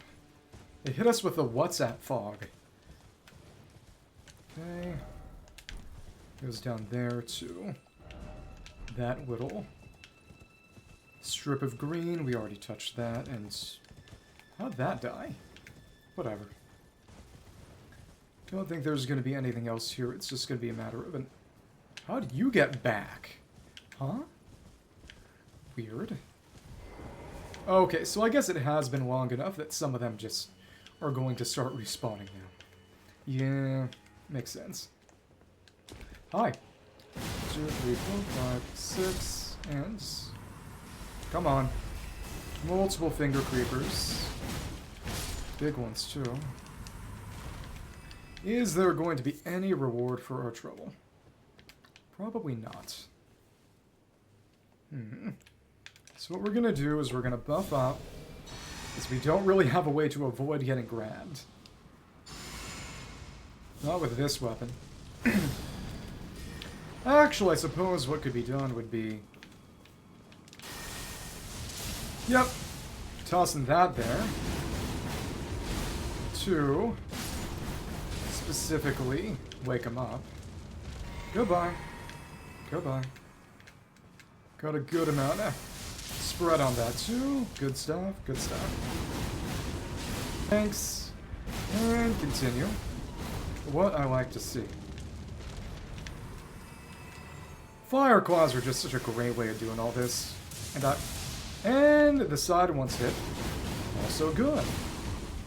And even when we don't have both of them equipped... Oh, but interesting is... I don't know if it's just a visual. But when we only have one claw out and we're not pairing them, when we use Savage Claws, another claw comes out, but it doesn't have the blood flame on it. And I wonder if that actually affects the damage at all. I would imagine it probably doesn't. But it's interesting. Couple more of you. And again, we got a couple more Lampreys, but... Gonna be anything up top here? I could see some kind of spell being up here, but doesn't seem like it. Let me off my darn horse. Thank you? Is the ground not stable enough? It's kind of crazy. And sweet. 1, 2, 3, 4, 5. Okay, well, thanks. Another big Fingercreeper over here. We got a scale. It's nice, I suppose. And 1, 2, 3, 4, 5, 6. So fun. Yeah. The main thing is that with a buff such as Blood Flame Blade, the damage to FP ratio is really, really good, even compared to something like Savage Lion's Claw. And notably, you're getting lots of Blood Wasp build-up, which is pretty indispensable. Thank you. And one from that. How about you don't vomit on me? 5, 6. Okay. Gonna handle this. I see. Another Fingercreeper over there. See some around, clinging to some of the walls. And I just wonder. We've been around some of this over here. How are we going to... No, we have been around here. It is just a matter of... After you get far away enough or spend long enough, they do just start to respawn. Okay. That's fine. Dodge. And that means running away. Thank you. Alright. Our horse is, in fact, fast enough. But I really wonder, why is this green? The world may never know. Maybe it really is just WhatsApp. And over this way is that hole from before. Go down, presumably to some dungeon. Here we go. Fingercreeper hole.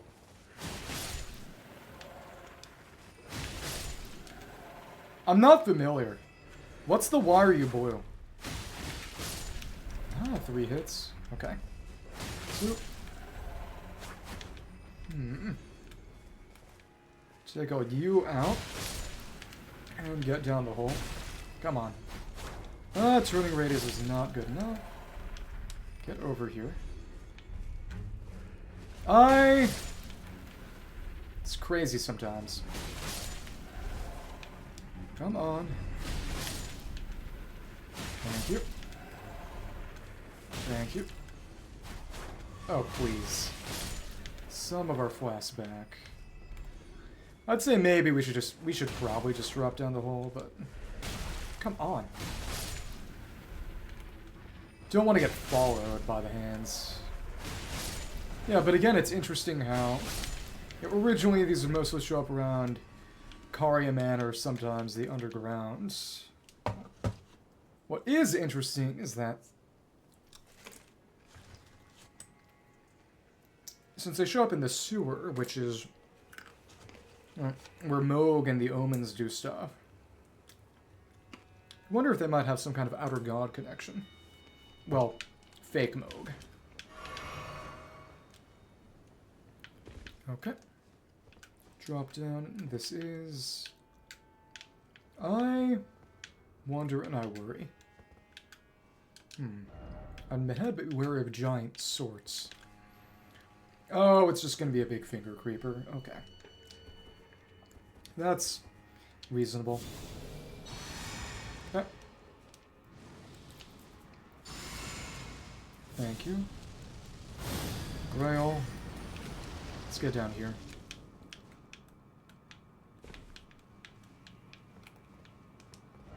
Ahead, but be wary of ill-omened creature. Monstrosity ahead. Oh, the biggest Fingercreeper ever! Oh my goodness. Ouch. Oh, you might not be able to be... You cannot be lit on fire. But blood loss is a good option. Why'd my walk fail? Whatever. Okay.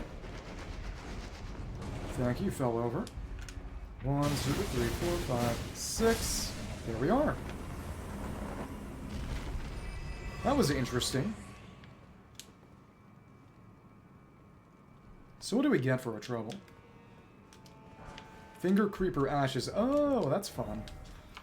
Devoted to its summoner, this young diminutive Fingercreeper eagerly restores HP. They're ever so fond of their mothers at this tender age. Restores HP. And where does this led us? Out over here. Still no do it. So friendship, all the more dung required ahead. I didn't see this, so this is kind of the point of it. And a Shadow Realm rune. That was fun, I guess. Not really all that notable, but fun. Let's go spam Carian Sovereignty to kill this stupid thing. Let's have some fun.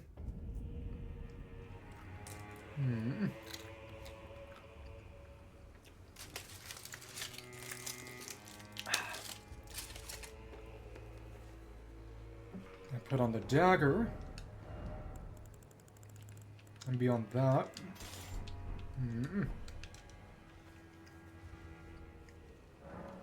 Magic damage and stance break. Okay. And then we want to put in Terra Magica to boost our magic damage. Finally, another spell getting used. It's been so long. Thank you. And so, buff ourselves up, put down Terra Magica, and...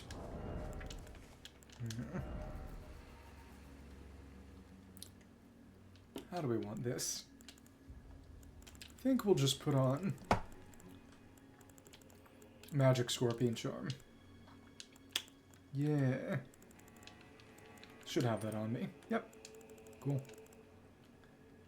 Yep, and now we have the better version of Cerulean C2. That's fine. They're going... Oh, I should have... Let's raise some attribute, well, before I forget. So how much runage I've got on me. Put that in there, and 1450, baby. 40 vigor. 40 vinegar. You okay?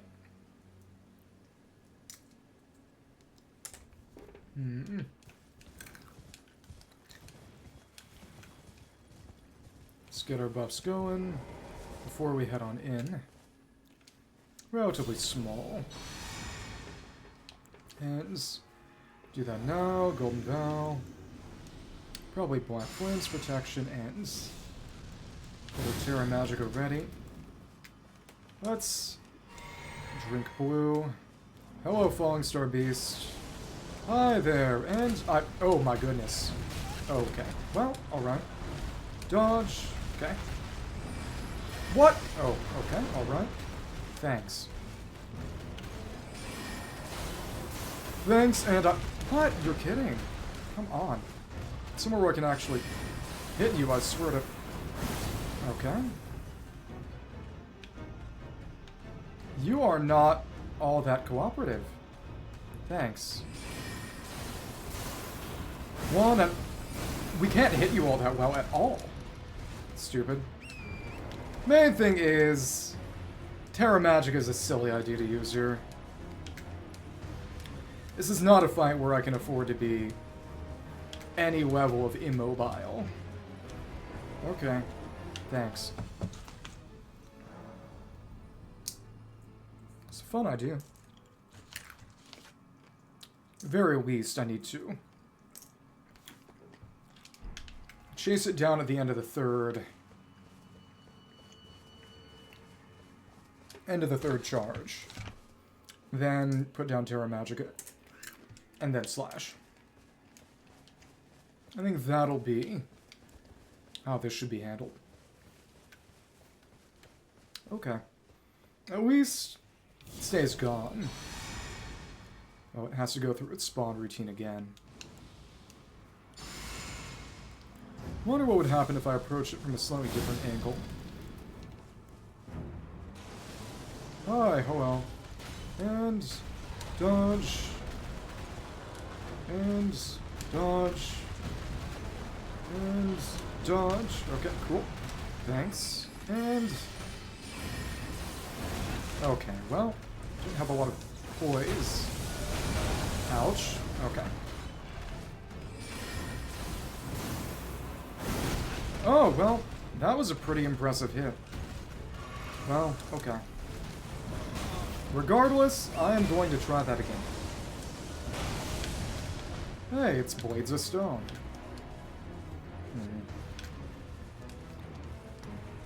I really gotta land this. The style's impeccable. Okay. Alright. There's a random item just lying around there, too.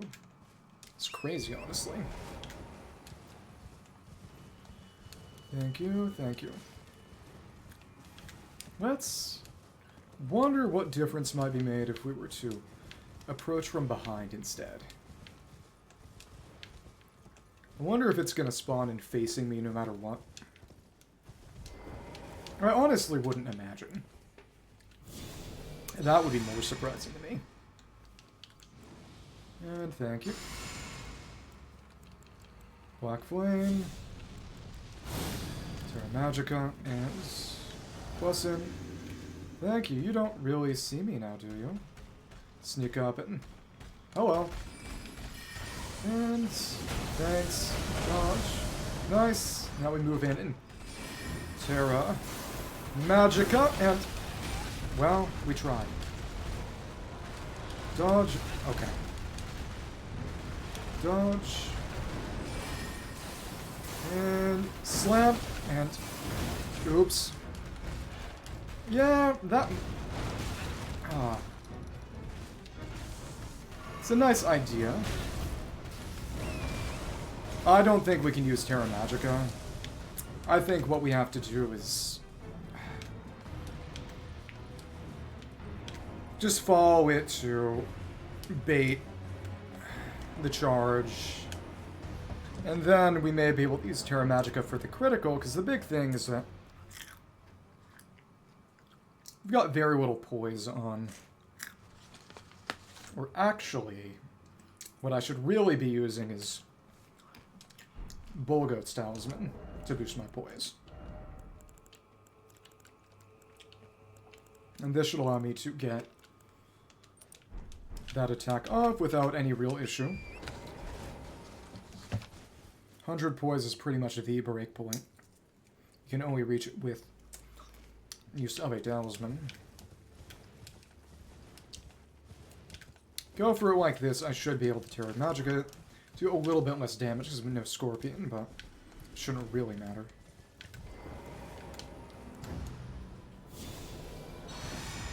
Trying too hard for this silliness. Funny that the music started before it even showed up. Thanks, Physic Flask. And we can... Ah, there. And... Dodge. Okay. Terra Magica and... Dodge. Thanks. Okay. Charge me again? I don't think so. Dodge and... Jump. Never mind. Okay. Thanks. And... One. Never mind. Wow. Okay. Slam it. You are just... wretched. Okay. Huh. Dodge. Dodge. Okay, well, alright. Dodge. Okay. Slash and... Get the impression I should be using a different weapon. I actually don't want that kill. That was embarrassing. I just need to get behind it and go for the 2-hit. Because if you get both hits off when you've got Stance Tier up, you can Stance Break in a single 1-2 combo. And that would be nice to see. Trying so hard for this pointless, stupid kill.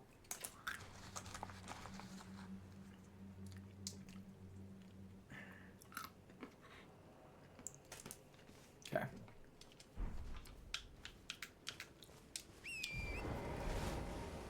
But isn't that what Elden Ring's all about? So no Terra Magica, we just approach from behind, and is Terra Magica for the riposte, maybe? That's about it. Bullgoats is probably unnecessary then, but what can you do? Thanks. And hi there! So I might just sneak up on you, actually. And well, okay. If you say so. And... thank you. And... well, okay. Dodge. Come on, kill yourself. Go to hell. Legitimately. These aren't good options with this. And the main thing is just timing and position to actually use sovereignty on it is not ideal. Double jump is being finicky too. Yeah, it's not as if this is a hard boss. Just insists on doing it in a really silly way. Big thing is, if I sneak up on it, that's what I really need to do. Don't have Assassin's Gambit on anything. Should. Let's put Assassin's Gambit on here. Okay. Basic dagger, not heavy load. Okay. Wonder what kind of buff it counts as. Just check that.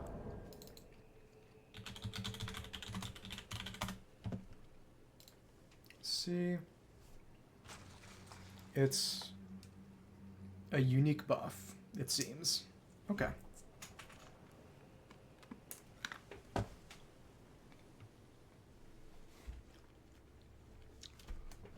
So it isn't competing with anything, isn't a worry about not being stackable then. Where'd that other pistachio shell go? Oh my goodness. It's gonna show up to haunt me. Gonna show up in my bed and kill me or something. I swear. Well, probably deserved. For all my sins and my crimes. Okay. Okay.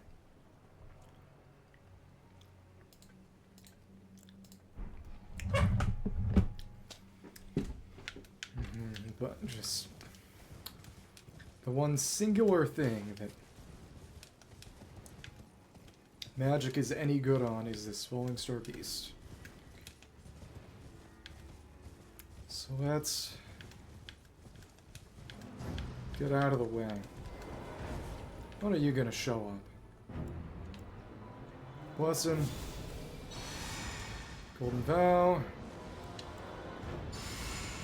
Black Flame. Physic. And there we go, we just got all that in addition. Let's go for the Carian Sovereignty and... Oh, oh, come on. Come on. Really?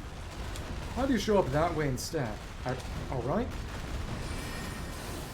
And will this hit? Yep, and slam. There we are. We did it. Got both of them off, and let's go for the response. Thank you. And that's tolerable damage. Okay. Okay, thanks.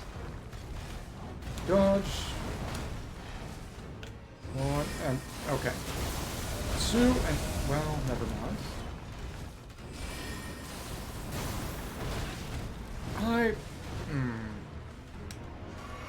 What I really should have done is, well, beyond just actually getting the sneak, would be when it opens up for the boss to just use this skill a second time.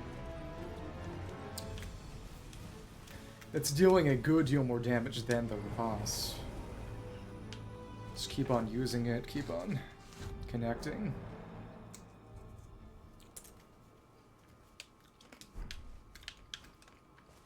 But not being able to sneak it was outright evil. It's terrible. So just gotta get a bit farther before we start buffing them. Okay. Again, I wonder how it determines its starting position based on our approach. Okay. Assassins... I did not mean to do that. Thank you. And... Okay. Sneak up. Get everything started. And you don't see me, really. That's what I like. Start with a sword. And one. Huh? You inveterate. And we chopped you off in the middle of that. That's insane. Let's go for it. And slash and... You're kidding. The range on it is painful. Okay. Alright. Main thing is, I need to stay cognizant of the maximum range I can use with this in order to attack at the maximum range I have available.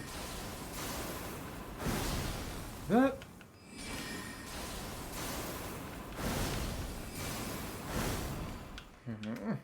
It's not bad, and the second hit has a step in, but... You never know.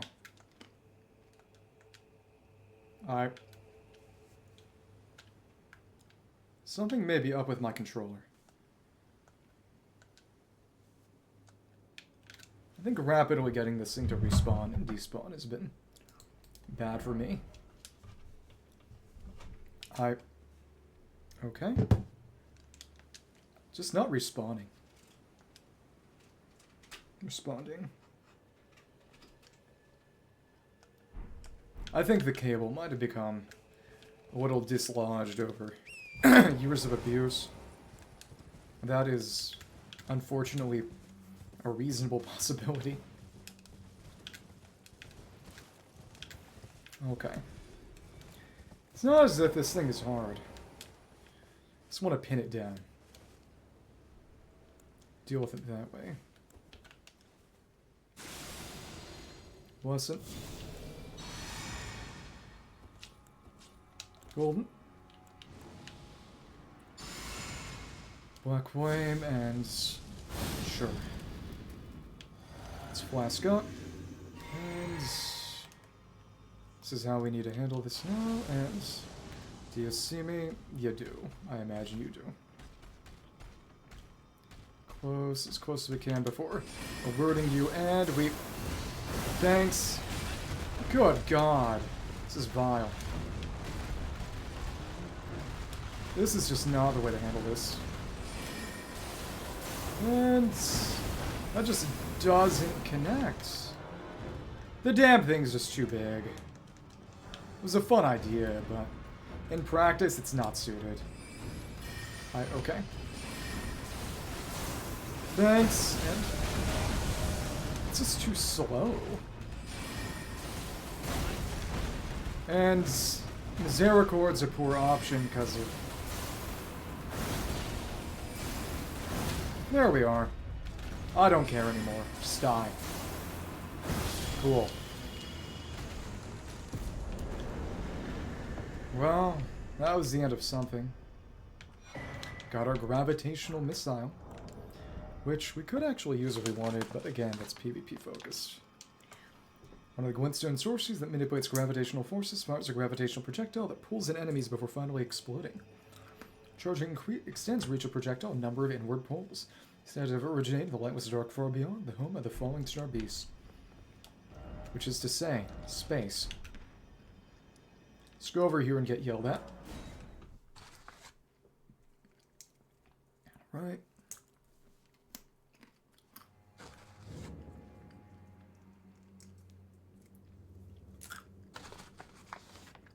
Terra Magica up, it would have been just... Connect with a sword a couple times, but... It's just way too mobile.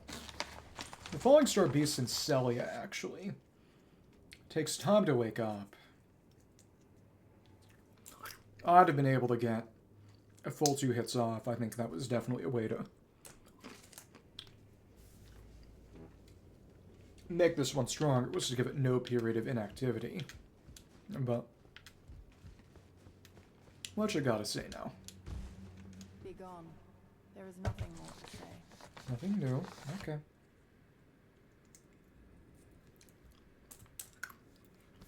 Mm.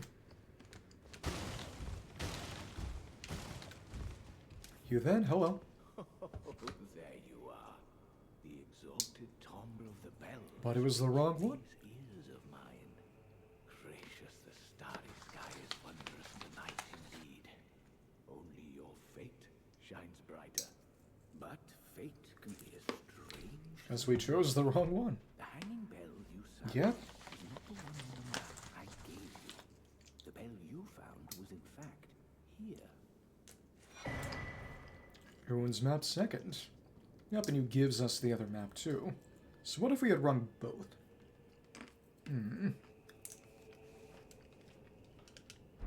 Beloved Stardust. Please take a second look at the original map, and may the gleaming stars guide you evermore.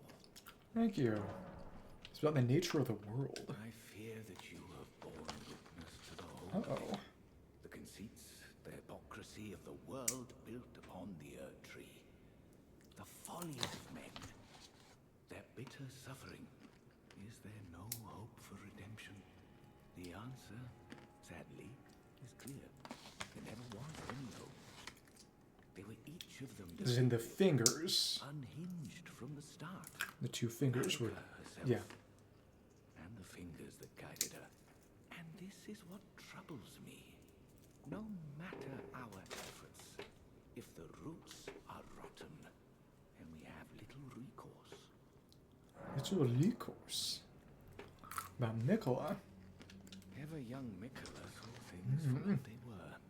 But what connection do you have? Tainted, his roots mired in madness. A tragedy if ever there was one.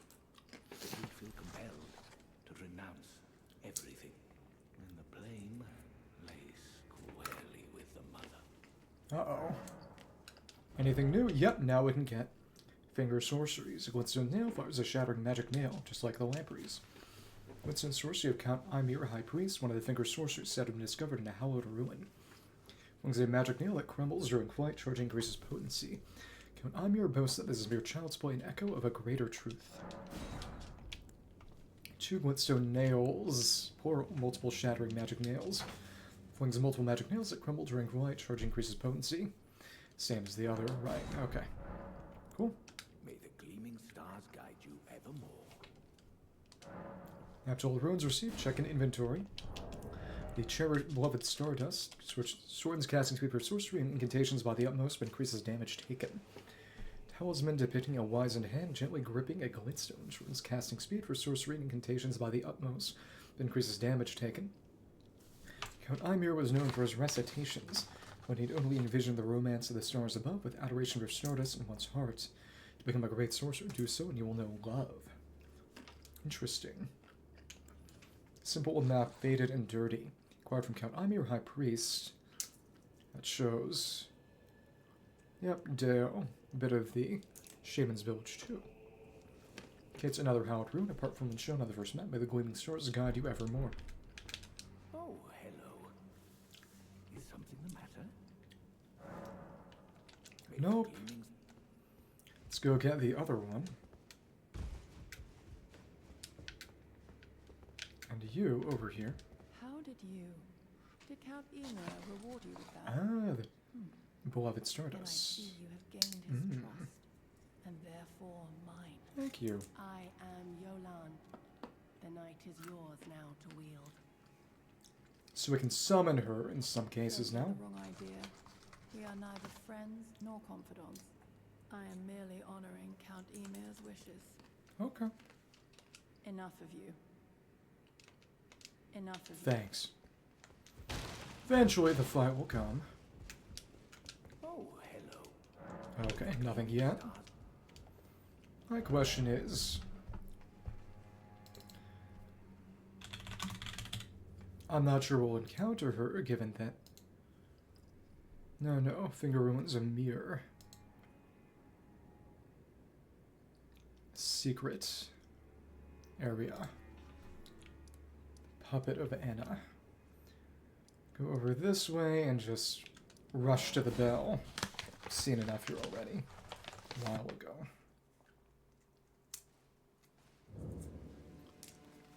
Okay. Don't need to mince hairs. Put her claws back on and... I mean, split hairs, or mince words. Not mince hairs.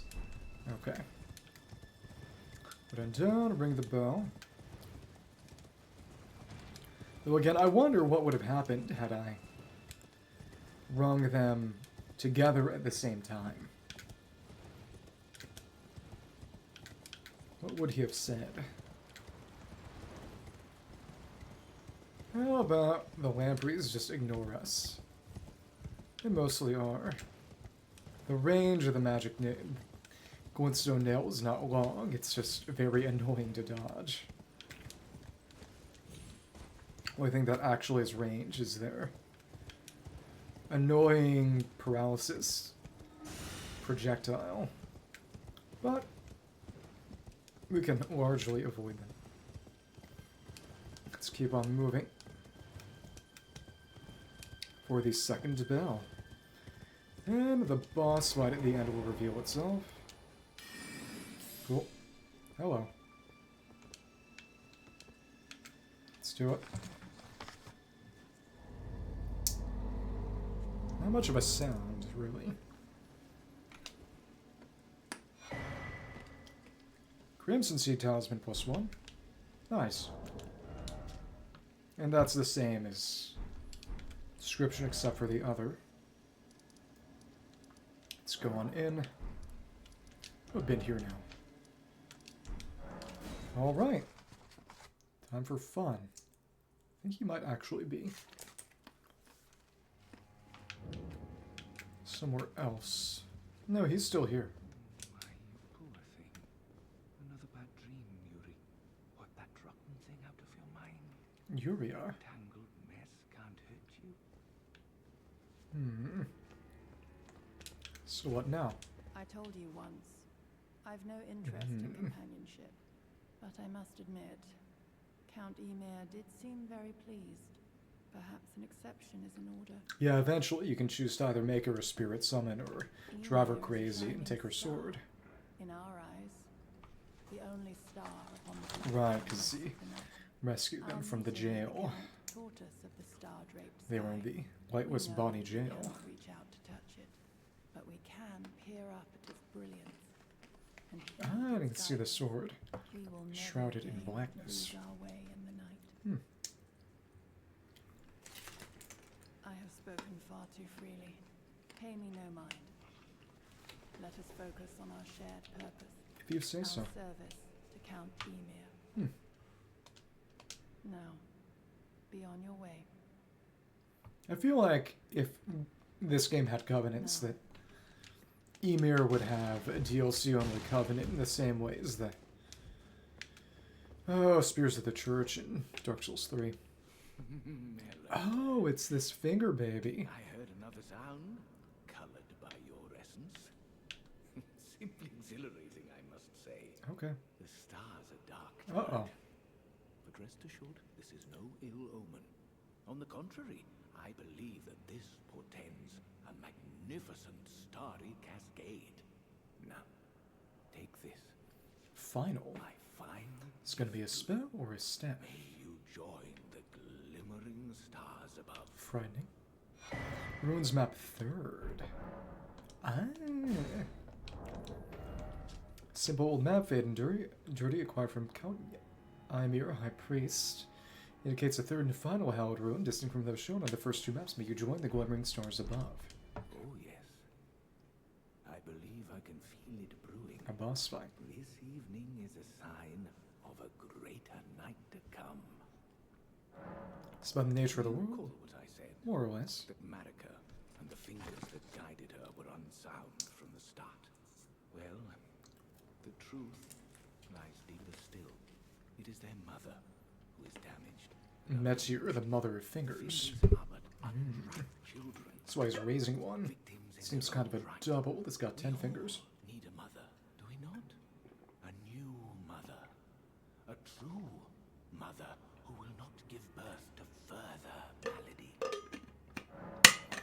And belies his ambition. May you join the glimmering stars above. How ominous.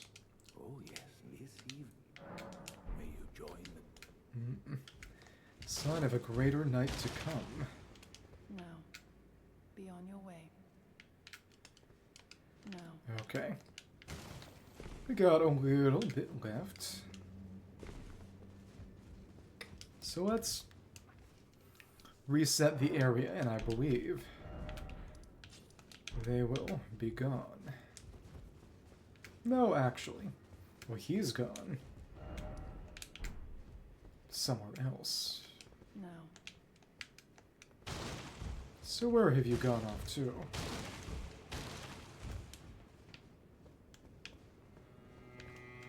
Something a little behind. But if he's still supposed to be in the area, makes you wonder.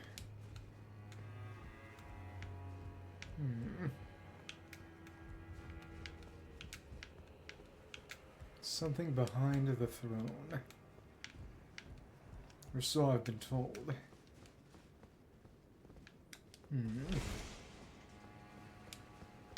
Push. Nope.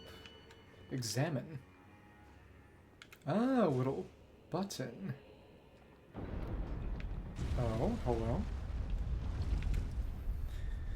And that's the final ruin.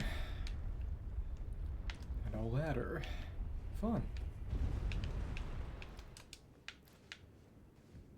Let us descend. But I think is he still here? No. So if he's gone, wonder what he might be here to do and possibly say. I find him anywhere around here now that we've... And it looks like it could be a wall, but it's simply not. And we can't even attack, because it's... that's done. Ymir is gone. His chair unoccupied, but of course we can push it now, so let's go down. I know that someone will accost me. Shortly for entry. Oh, he's in his graveyard. I will soon be a mother. I will give you new life. Oh, all of these gravestones were those little finger babies that he tried to create. Please, will you allow the two of us this time alone? It isn't much to ask. Please, it isn't.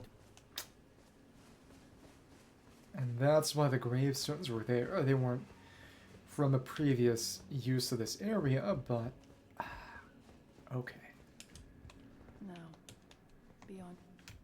From all the weird finger babies. Interesting, but... he's sending us down here. Presumably to have us kill Metyr, because it's beyond his ability. Makes sense. Final hanging bell. Let's get this all ready. Buff up a bit, but I imagine, quite frankly, that once we ring that bell, we get taken to the arena. Finger Ruins of Miyr. Old wolf or rain? No thanks. Ah, Skada Cloudy.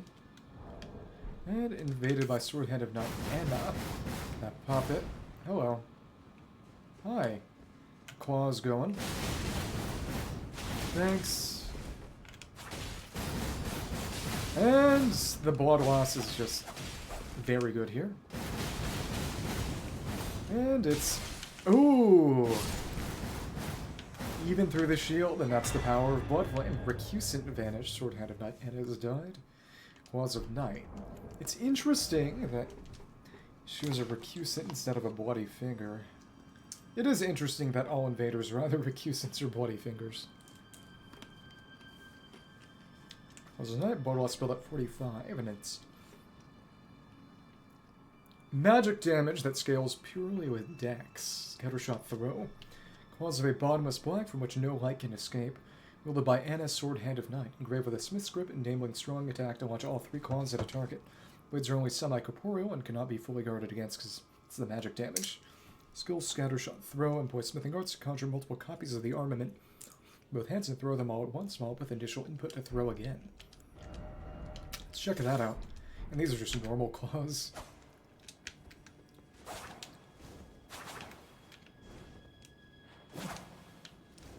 These are a cool weapon. Undeniably.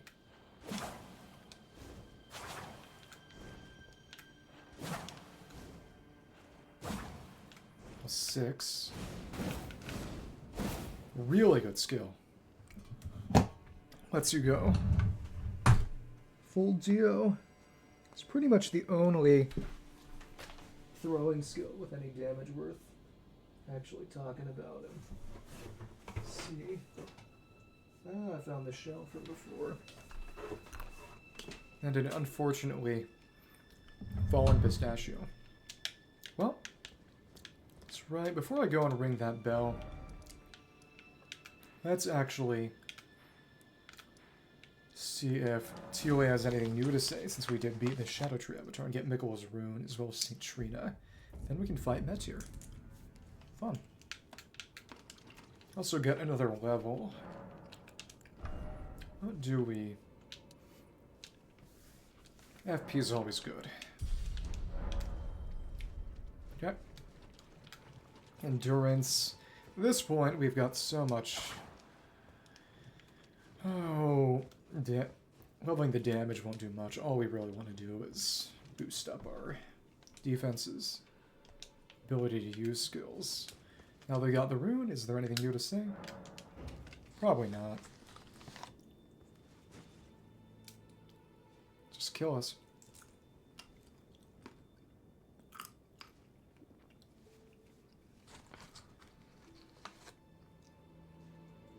Oops. Yeah.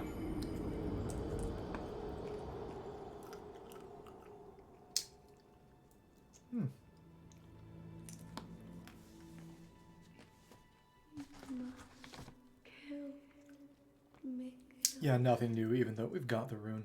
Oh well. Grant him forgiveness. Just gonna say the same thing each time.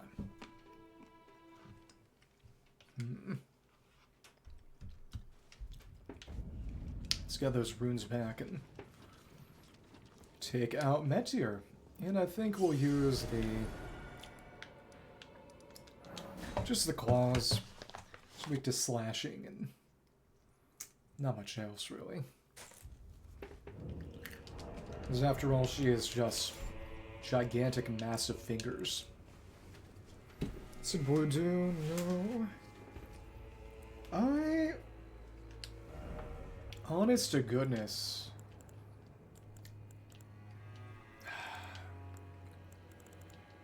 Might be magic. Great shield. And of course, instead of Hail of Drake +3, we've got the Golden Braid.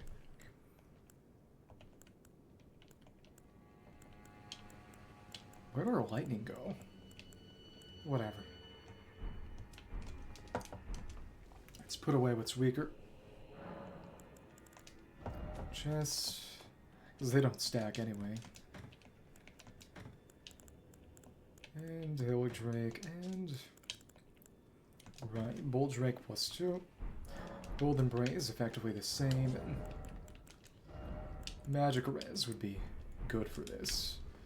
Got physical, she's got magic, and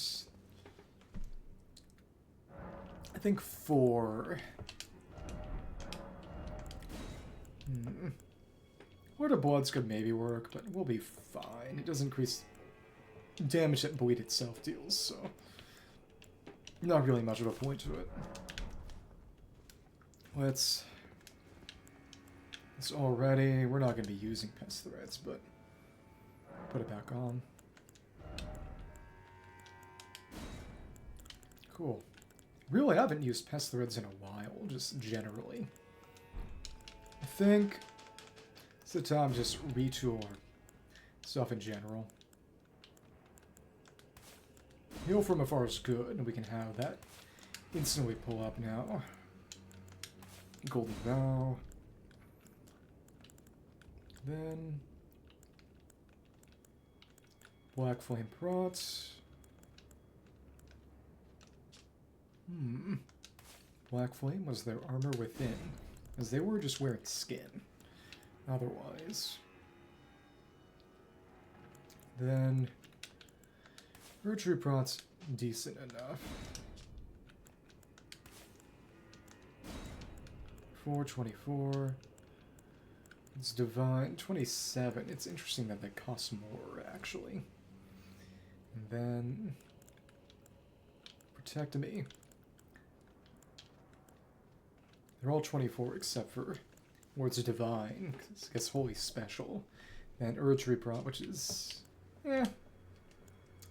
not better, really. Not worse, really. Then we'll put on a couple of projectiles, I suppose. Not really using Grails. Bloodflame Blade. And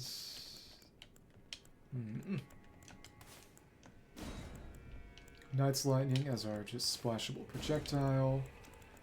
And oh, you know, why not have Fire Serpent just to be there for fun? And then, honestly, if we're not using Pest Threads anymore, and we really aren't using Pest Threads anymore, then we put on Starlight. That's all good. The nice thing is that having this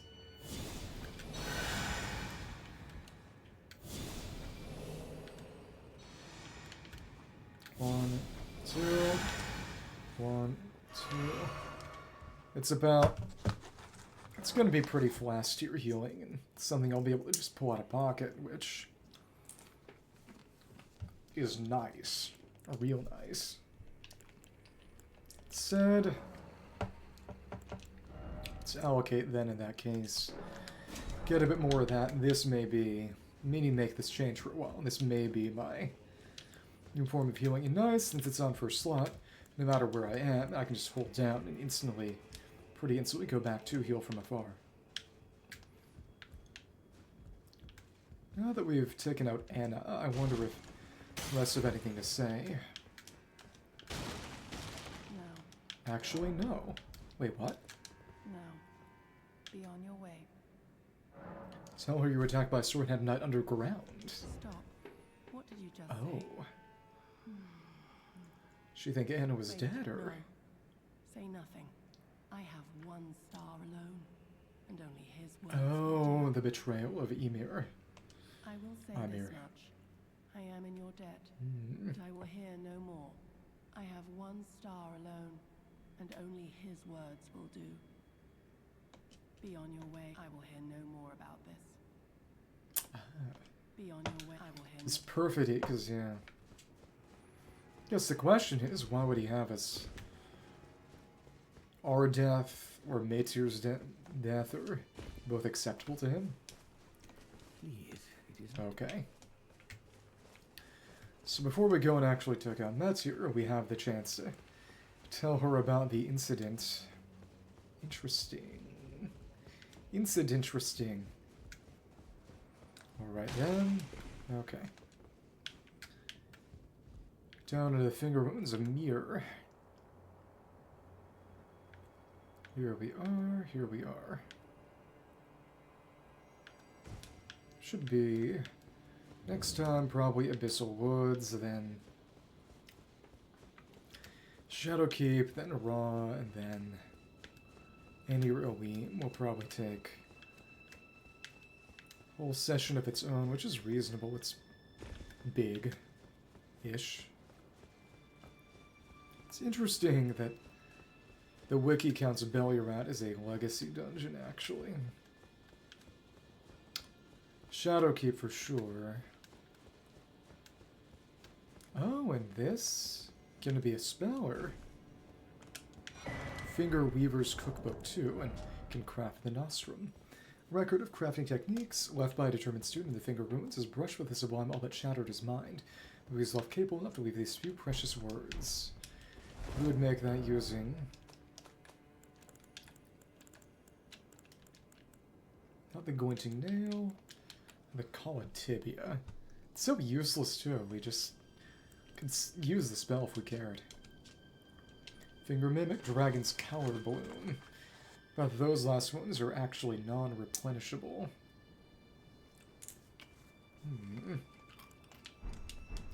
We've picked up 10 of both, and I imagine that picked up all of each. So you can make 10 of them if you feel, but just stat boost alone would not do much for me. Oh well. Anything behind us, and what will we get? Probably just teleported. Have to face it. Alright. Thank you.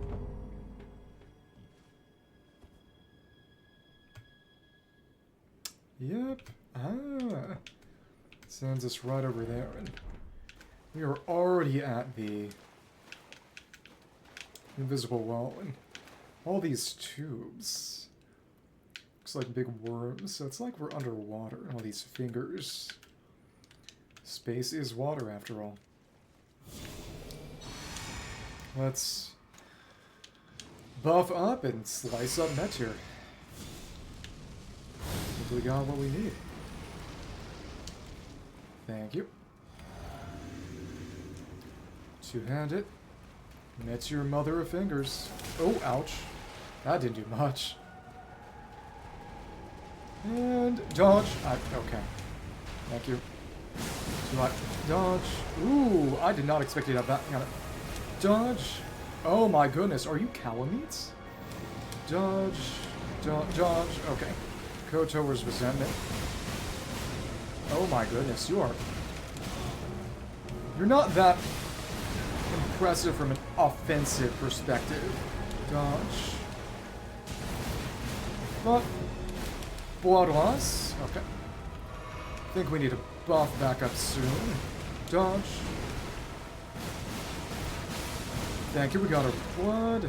Good to see. This is messy, but okay. Alright. Thank you. We just had to get decently far away. Thanks. What are you gonna do? Oh, you're summoning Fingercreepers. That's funny. I couldn't get far enough. Didn't kill your dudes. Okay, cool. Ooh, microcosms. Fun. Dodge, dodge, dodge. Oh, you got... Ah, we had to dodge this side, and it's a land of shadow type thing. Well, now we know what that attack does. Because I didn't. Let's take America. Okay.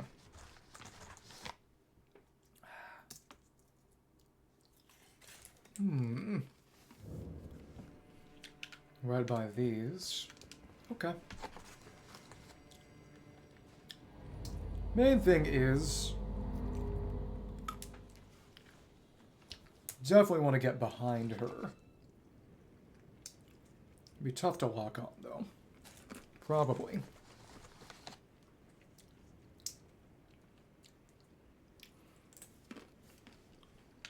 Get behind and then just...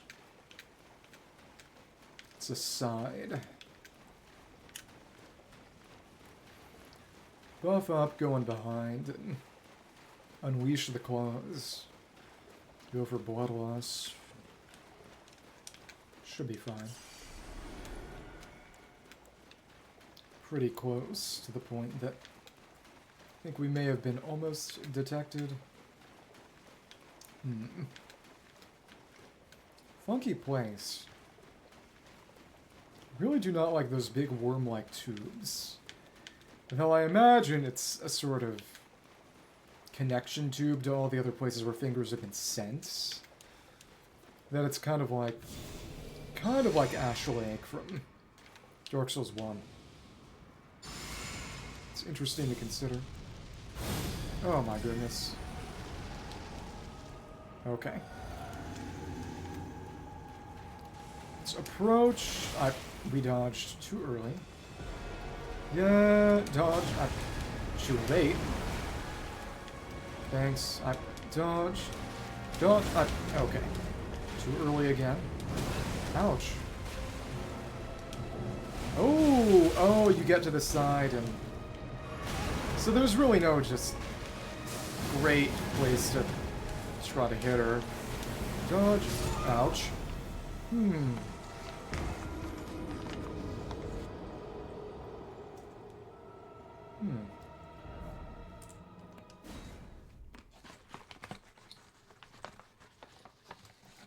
Something that cannot be staggered.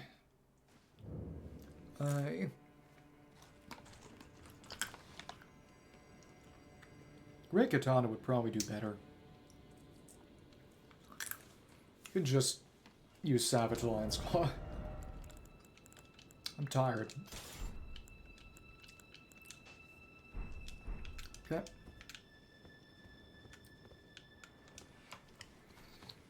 Great Katana versus the big ol' finger thing.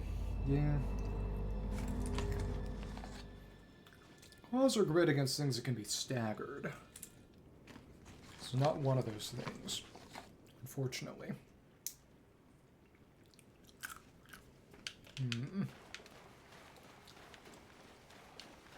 To run in.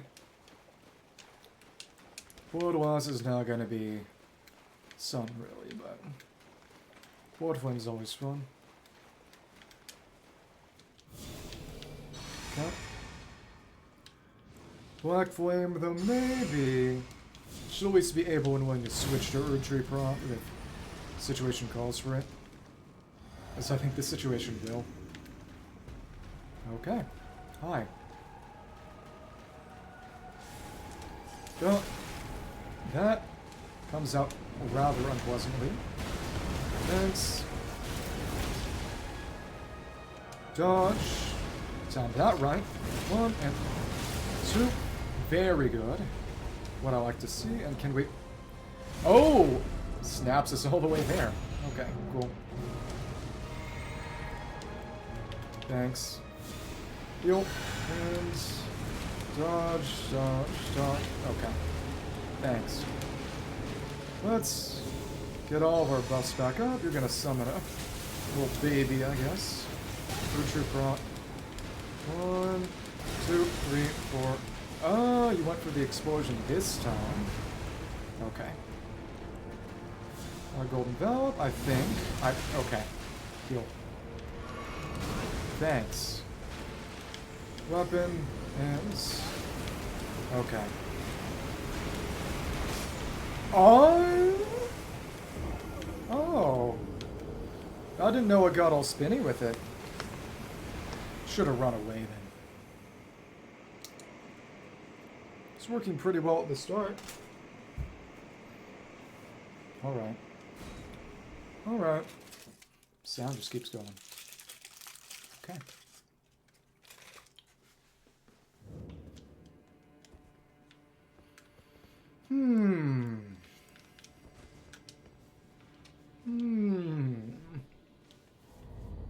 Okay.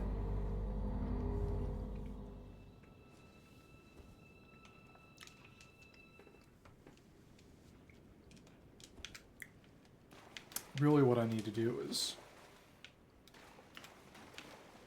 use a Savage Lion's Claws as soon as she wakes back up. And I'll be okay.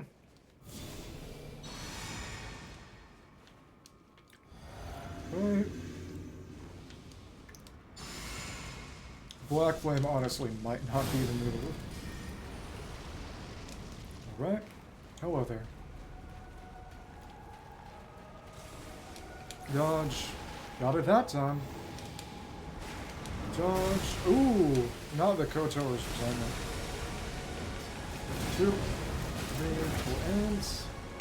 Dodge. Okay. 1. Okay. Thank you. Blood loss and the stance break. Now that's what I like to see. Thank you. And let's try for it again. And 1, 2, 3. 1, 2, 3, and heal, heal. Thanks. And we can just... Thank you. Die, die. Okay. Die. That skipped a lot of the fight. Maybe that's a good thing. Doesn't even look like she's dying. She just sucked back up that black hole. Fair enough. Remembrance of the Mother of Fingers. Remembrance of Metyr, the Mother of Fingers, hewn into the Shadow-Tree. The power of its namesake can be unlocked by the Finger Reader. Alternatively, it can be used to gain a large, great bounty of runes. The mother of all Two Fingers and Fingercreepers was in truth a magnificently gleaming daughter of the Greater Will and the first shooting star to fall upon the lands between. Okay. First shooting star. This is to say the Elden Beast is her little brother or little non-binary sibling. Okay. Let's grab those runes. It's at least a level.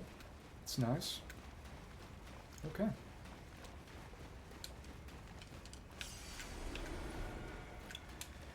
Mainly we just had to be really, really aggro. Unsurprising. So...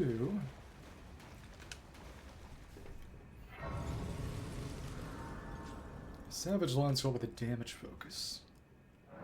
Finger Birthing Grounds. If you say so. More stamina, a bit more equip load. What I like to see. Can't use the horse, and... Finger Ruins of Miyr. But physically it does have a location. Which is actually the weirdest thing. But I'm pretty sure that to get out we have to teleport. Don't see any warp out. Excuse me. And they seem to be gone. That's okay.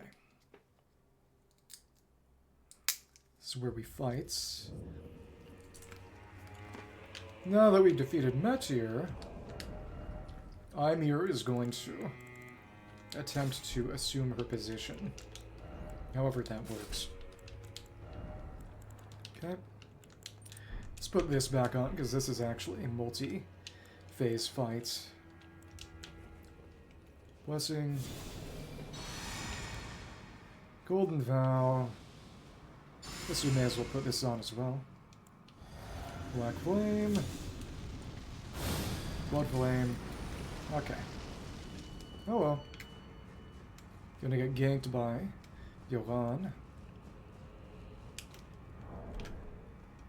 What have you done? Yep.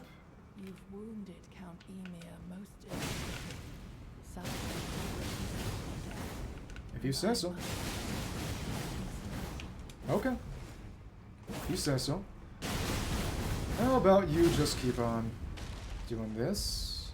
But you don't heal, which is interesting, and blood loss. Simple enough. 2. My dear Sorry. a fine mother. You will be. My shining star, grant me a mother's strength. Look here, at my fingers. I will be the true mother. Oh, you got that on you. I will be the only mother. Okay. Oh, you can spawn Fingercreepers. Oh, you use Miriam's Vanishing. That's nasty. I love it. Let's buff ourselves up and stay away from him for now. He's not exactly aggressive. Thanks. Blood Flame Blade. All we gotta do now is just cut you off. And that did not kill you. It's a strong victory. Ah, angry because we killed his kids. Cherishing Fingers. Come on. Come on. Interesting. You are a nasty one. Thank you. We can keep you relatively stun-locked. Cherishing Fingers. Not gonna let you do that. Okay. 2, 3, 4. Die. Or not. Go ahead.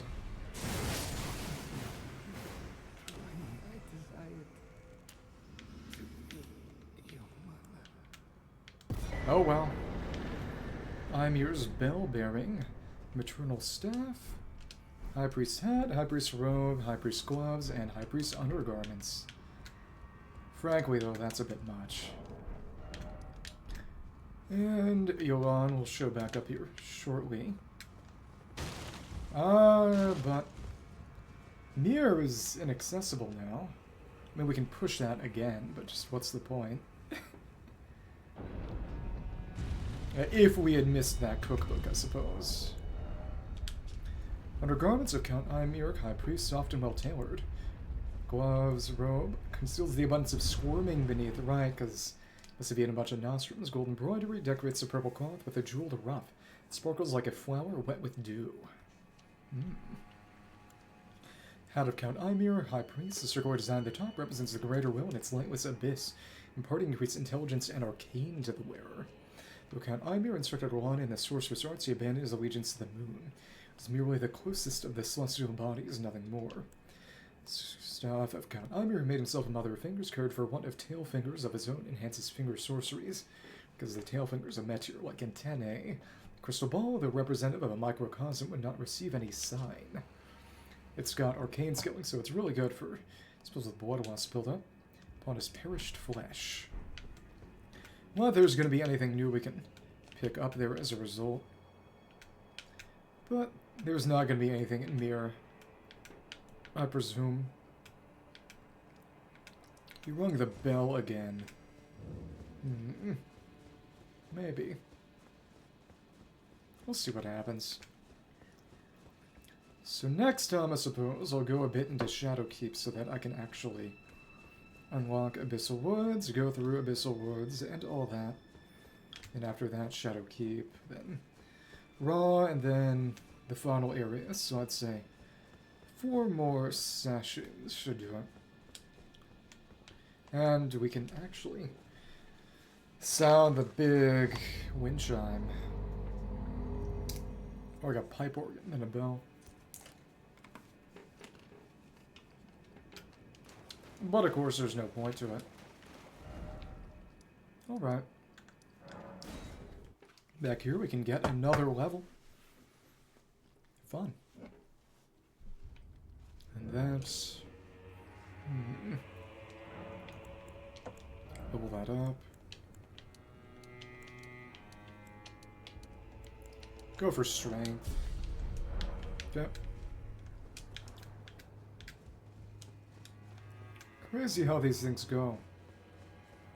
And push, and now you are chilling. Oh, it is Ymir. He just says it Ymir. At least their pronunciation is not consistent. I see them not. So Grace or Occultation. Grace turns her into a Spirit Ash. Occultation gives us her sword.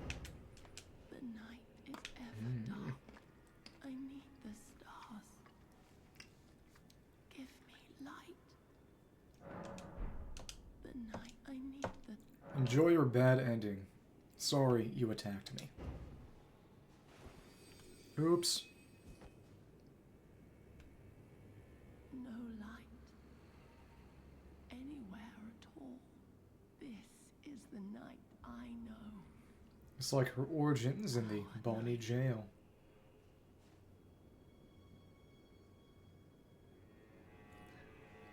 Just like Quillen. Sword of Night.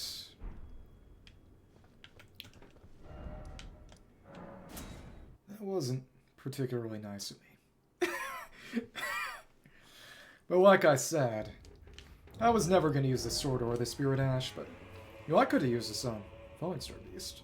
Witching Hour / Sword of an all-consuming, bottomless black that devours even the light that shines upon it. Followed by Yolan, Swordhand of Night. The blade of the sword is only semi-corporeal, and only cannot be guarded against completely. Blades, the blade.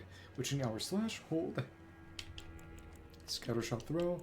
Hold the sword level and infuse it with the dark of night before unleashing a series of incorporeal attacks. This attack cannot be blocked, can be charged to increase its power. This is basically our equivalent of Dark Drift, in that case. What is cool is that it's got magic scaling that's purely from Dex.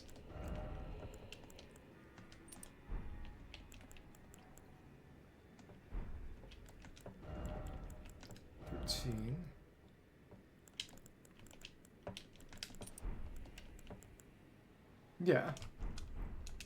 Has no intelligence scaling, but it's got magic damage. That double slash is cool. I like that stance. Very cool weapon.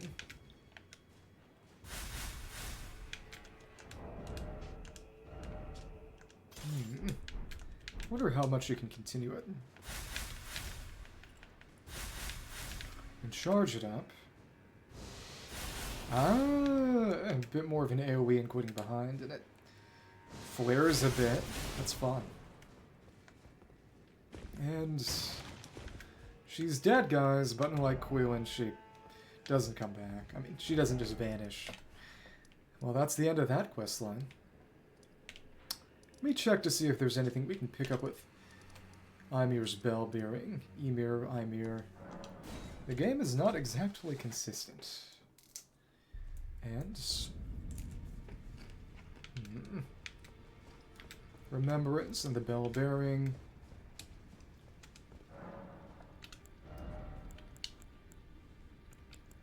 Should pick some of this up eventually. Staff of the Great Beyond. This thing's actually pretty darn good. Staff fashioned from the tail fingers of Metyr, the mother of fingers, and the microcosm raised off over the crux they form. Catalyst for casting both sorceries and incantations. The mother received signs from the greater will from the beyond of the microcosm. Despite being broken and abandoned, she kept waiting for another message to come. As of right now, this is my best staff, actually. Best staff option. It's not going to have a... Well, Albinauric is technically better, but I don't have that, and I don't really care about it. I believe it would also enhance finger incantations, but... Nah, who cares? No, the maternal staff would do that. Right? Right. Grey Beyond doesn't do anything like that, but... It's not as strong as Golden Order Seal in terms of spell buff, but... It's the best sorcery staff that I have right now, I believe, and... Gazing Finger, Colossal Weapon, Kotor's Resentment. Head of Metyr, the Finger Mother, will is a weapon without modification. From within the center of the fingerprint that wrinkles, the creature's foremost protrusion. A tiny wart-like eye gazes vacantly into the beyond. Skill, Kotor's Resentment. Skill performance is a violent bow using a finger's foremost protrusion. This weapon builds as it is forced to bow, making it explode with anger. Hold button down to further increase the resentment. It's interesting. It was that big attack creating the big holy wave that her head slam. That was pretty easy to dodge too. Yeah, just by spamming Savage Alliance Claw, I was able to skip the big double laser attack that hit me the first time. That's really just a thing that have to stay aggro to basically hold her down by keeping stance broken. Just for fun, let's level that and just place that staff. It's actually lighter too. It's interesting. Oh, and it's so tiny. Well, it's short, but it's thick. Gnarl, the little thing composed of just fingers. Let's boost it. Somber stones, which we got a good amount of. Yep, because we don't use these often anymore. And here we are. In terms of spell buff, this is 287, 226, 146, but that's not leveled. Even so, this is going to be my best option at the moment. For just casting sorceries, and of course it's lighter too, which is also nice, but it's just not a situation really arises where I feel particularly compelled to cast sorceries. Mushroom Seller, Spell Machinist, Egon, and Ymir. Let's check. This just gets added to normal. Rabbath's Great Bolt. Great Bolt tipped with a clump of glintstone shards when the spell machine has Rabbath's innovative designs. Detonates a large explosion on impact, dealing magic damage. Don't really need that. Egon's Harpoon, which we have none of right now. A great arrow that bristles with sharp gravelstone pieces. Has an anti-dragon effect, and there are no special dragons worth fighting. Left to fight, it's only the weak dragons and Dragon Bear when every other dragon is dead. Well, there are a couple of respawning ones in Farum Azula, but Broken Drake Warrior Egon made these one by one in the midst of his agony, so that Bill the Dread himself would no fear. So very normal weapons.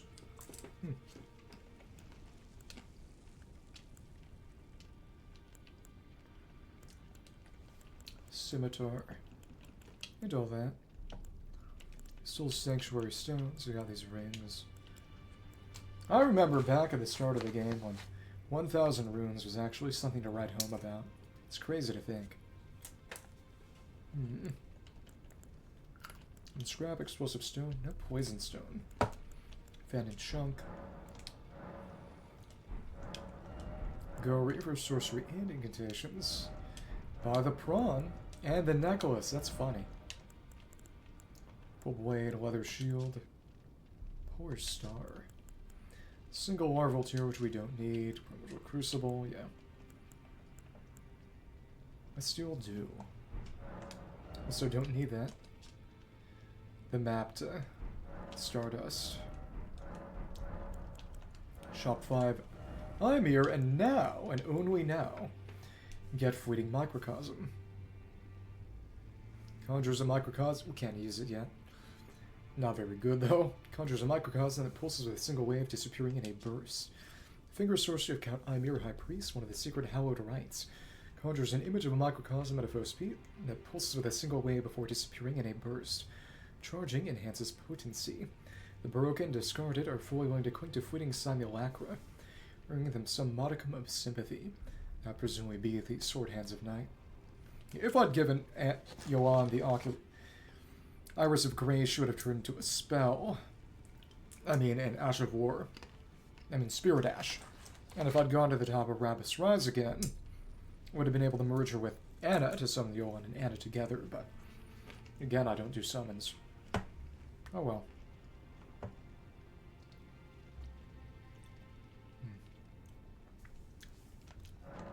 Let's pick that up.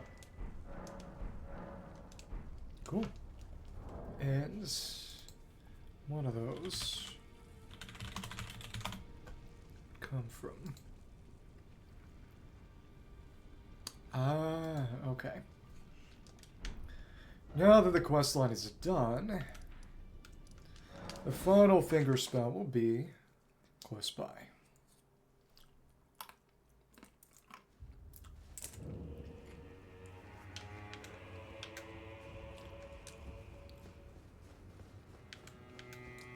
And you're just dead there. Forever. Or until the next new game cycle. And at the one where you laid Yuri to rest. Cherishing Fingers. Surrounds the cast with a mesh of hefty fingers. Looks just like the fingers around the bells. Finger Sorceries of Count Ymir, aspiring Mother of Fingers. Surrounds the caster with a mesh of hefty fingers that wards all manner of projectiles, whether magical or physical in nature, away from the caster. Charging enhances potency. The dear fingers look after their mother, or perhaps that is merely what the mother wishes to believe. They are interesting and parasitic creatures. But it seems they kind of surround, to an extent, the abyssal woods where the frenzied flame is contained. Interesting. Well, either way. Leads up here, so eventually we will get down around here, but next thing to do then, yeah, Fog Rift to the side of Castellensis, totally separate. Will I get here from here? Guess let's go to Main Gate Plaza, and then next time we'll take on part of Shadowkeep.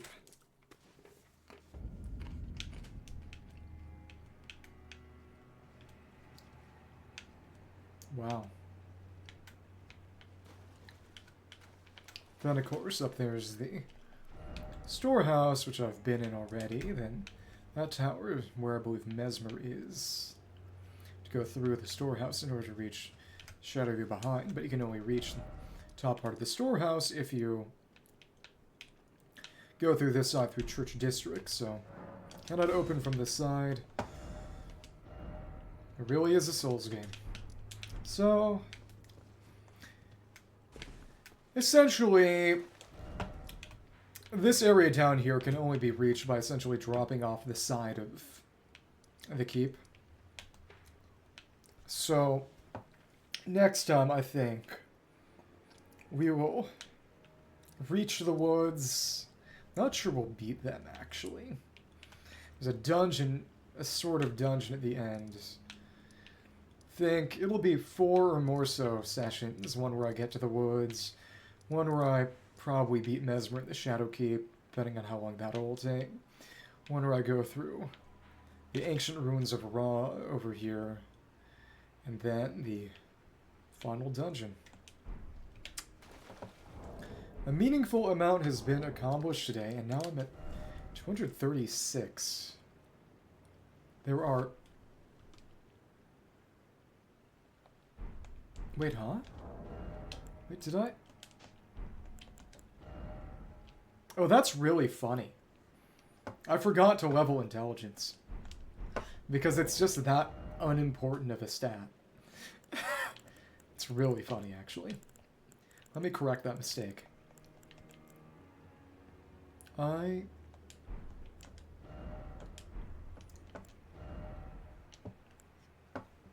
don't think I've got enough 50... About 50,000. That's 100,000.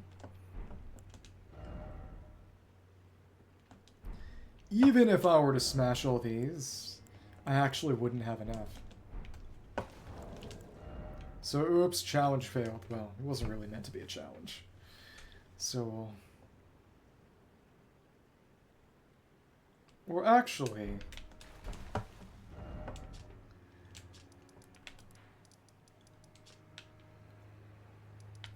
We never actually did any rebirth. No, we did a single rebirth that didn't actually reallocate any stats, because you get an emote for doing it. So let's do a real rebirth, just for the sake of it. Hi. Is it time? Now. Okay.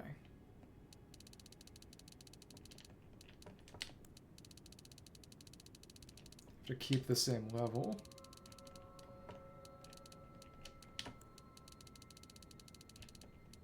All the 39.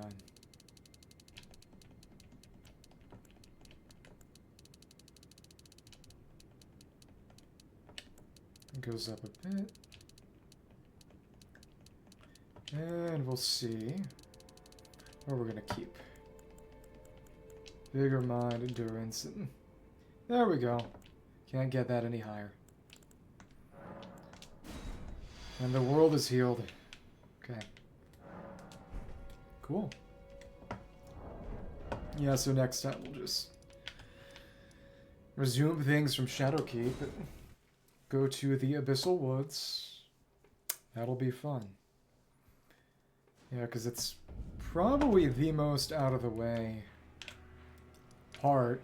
Yeah, it's down at the bottom. It's where the unwanted things were sent. Well, and primarily nothing points you there. As Egon is over here, he'll point you at the Dragon's Pit and then over to Jagged Peak. It's a natural progression. Then, of course, you get sent to the Stone Coffin Fissure, essentially, by Telia. And then, of course, the ruins by Ymir, but nothing tells you how to get to the Abyssal Woods. They're just there if you want them. Alright. And even after all this time, there's a little bit of map not revealed. Check one thing. Do we have...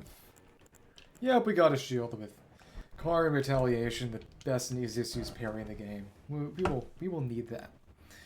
So, thank you very much, Saturagan. See you some other time.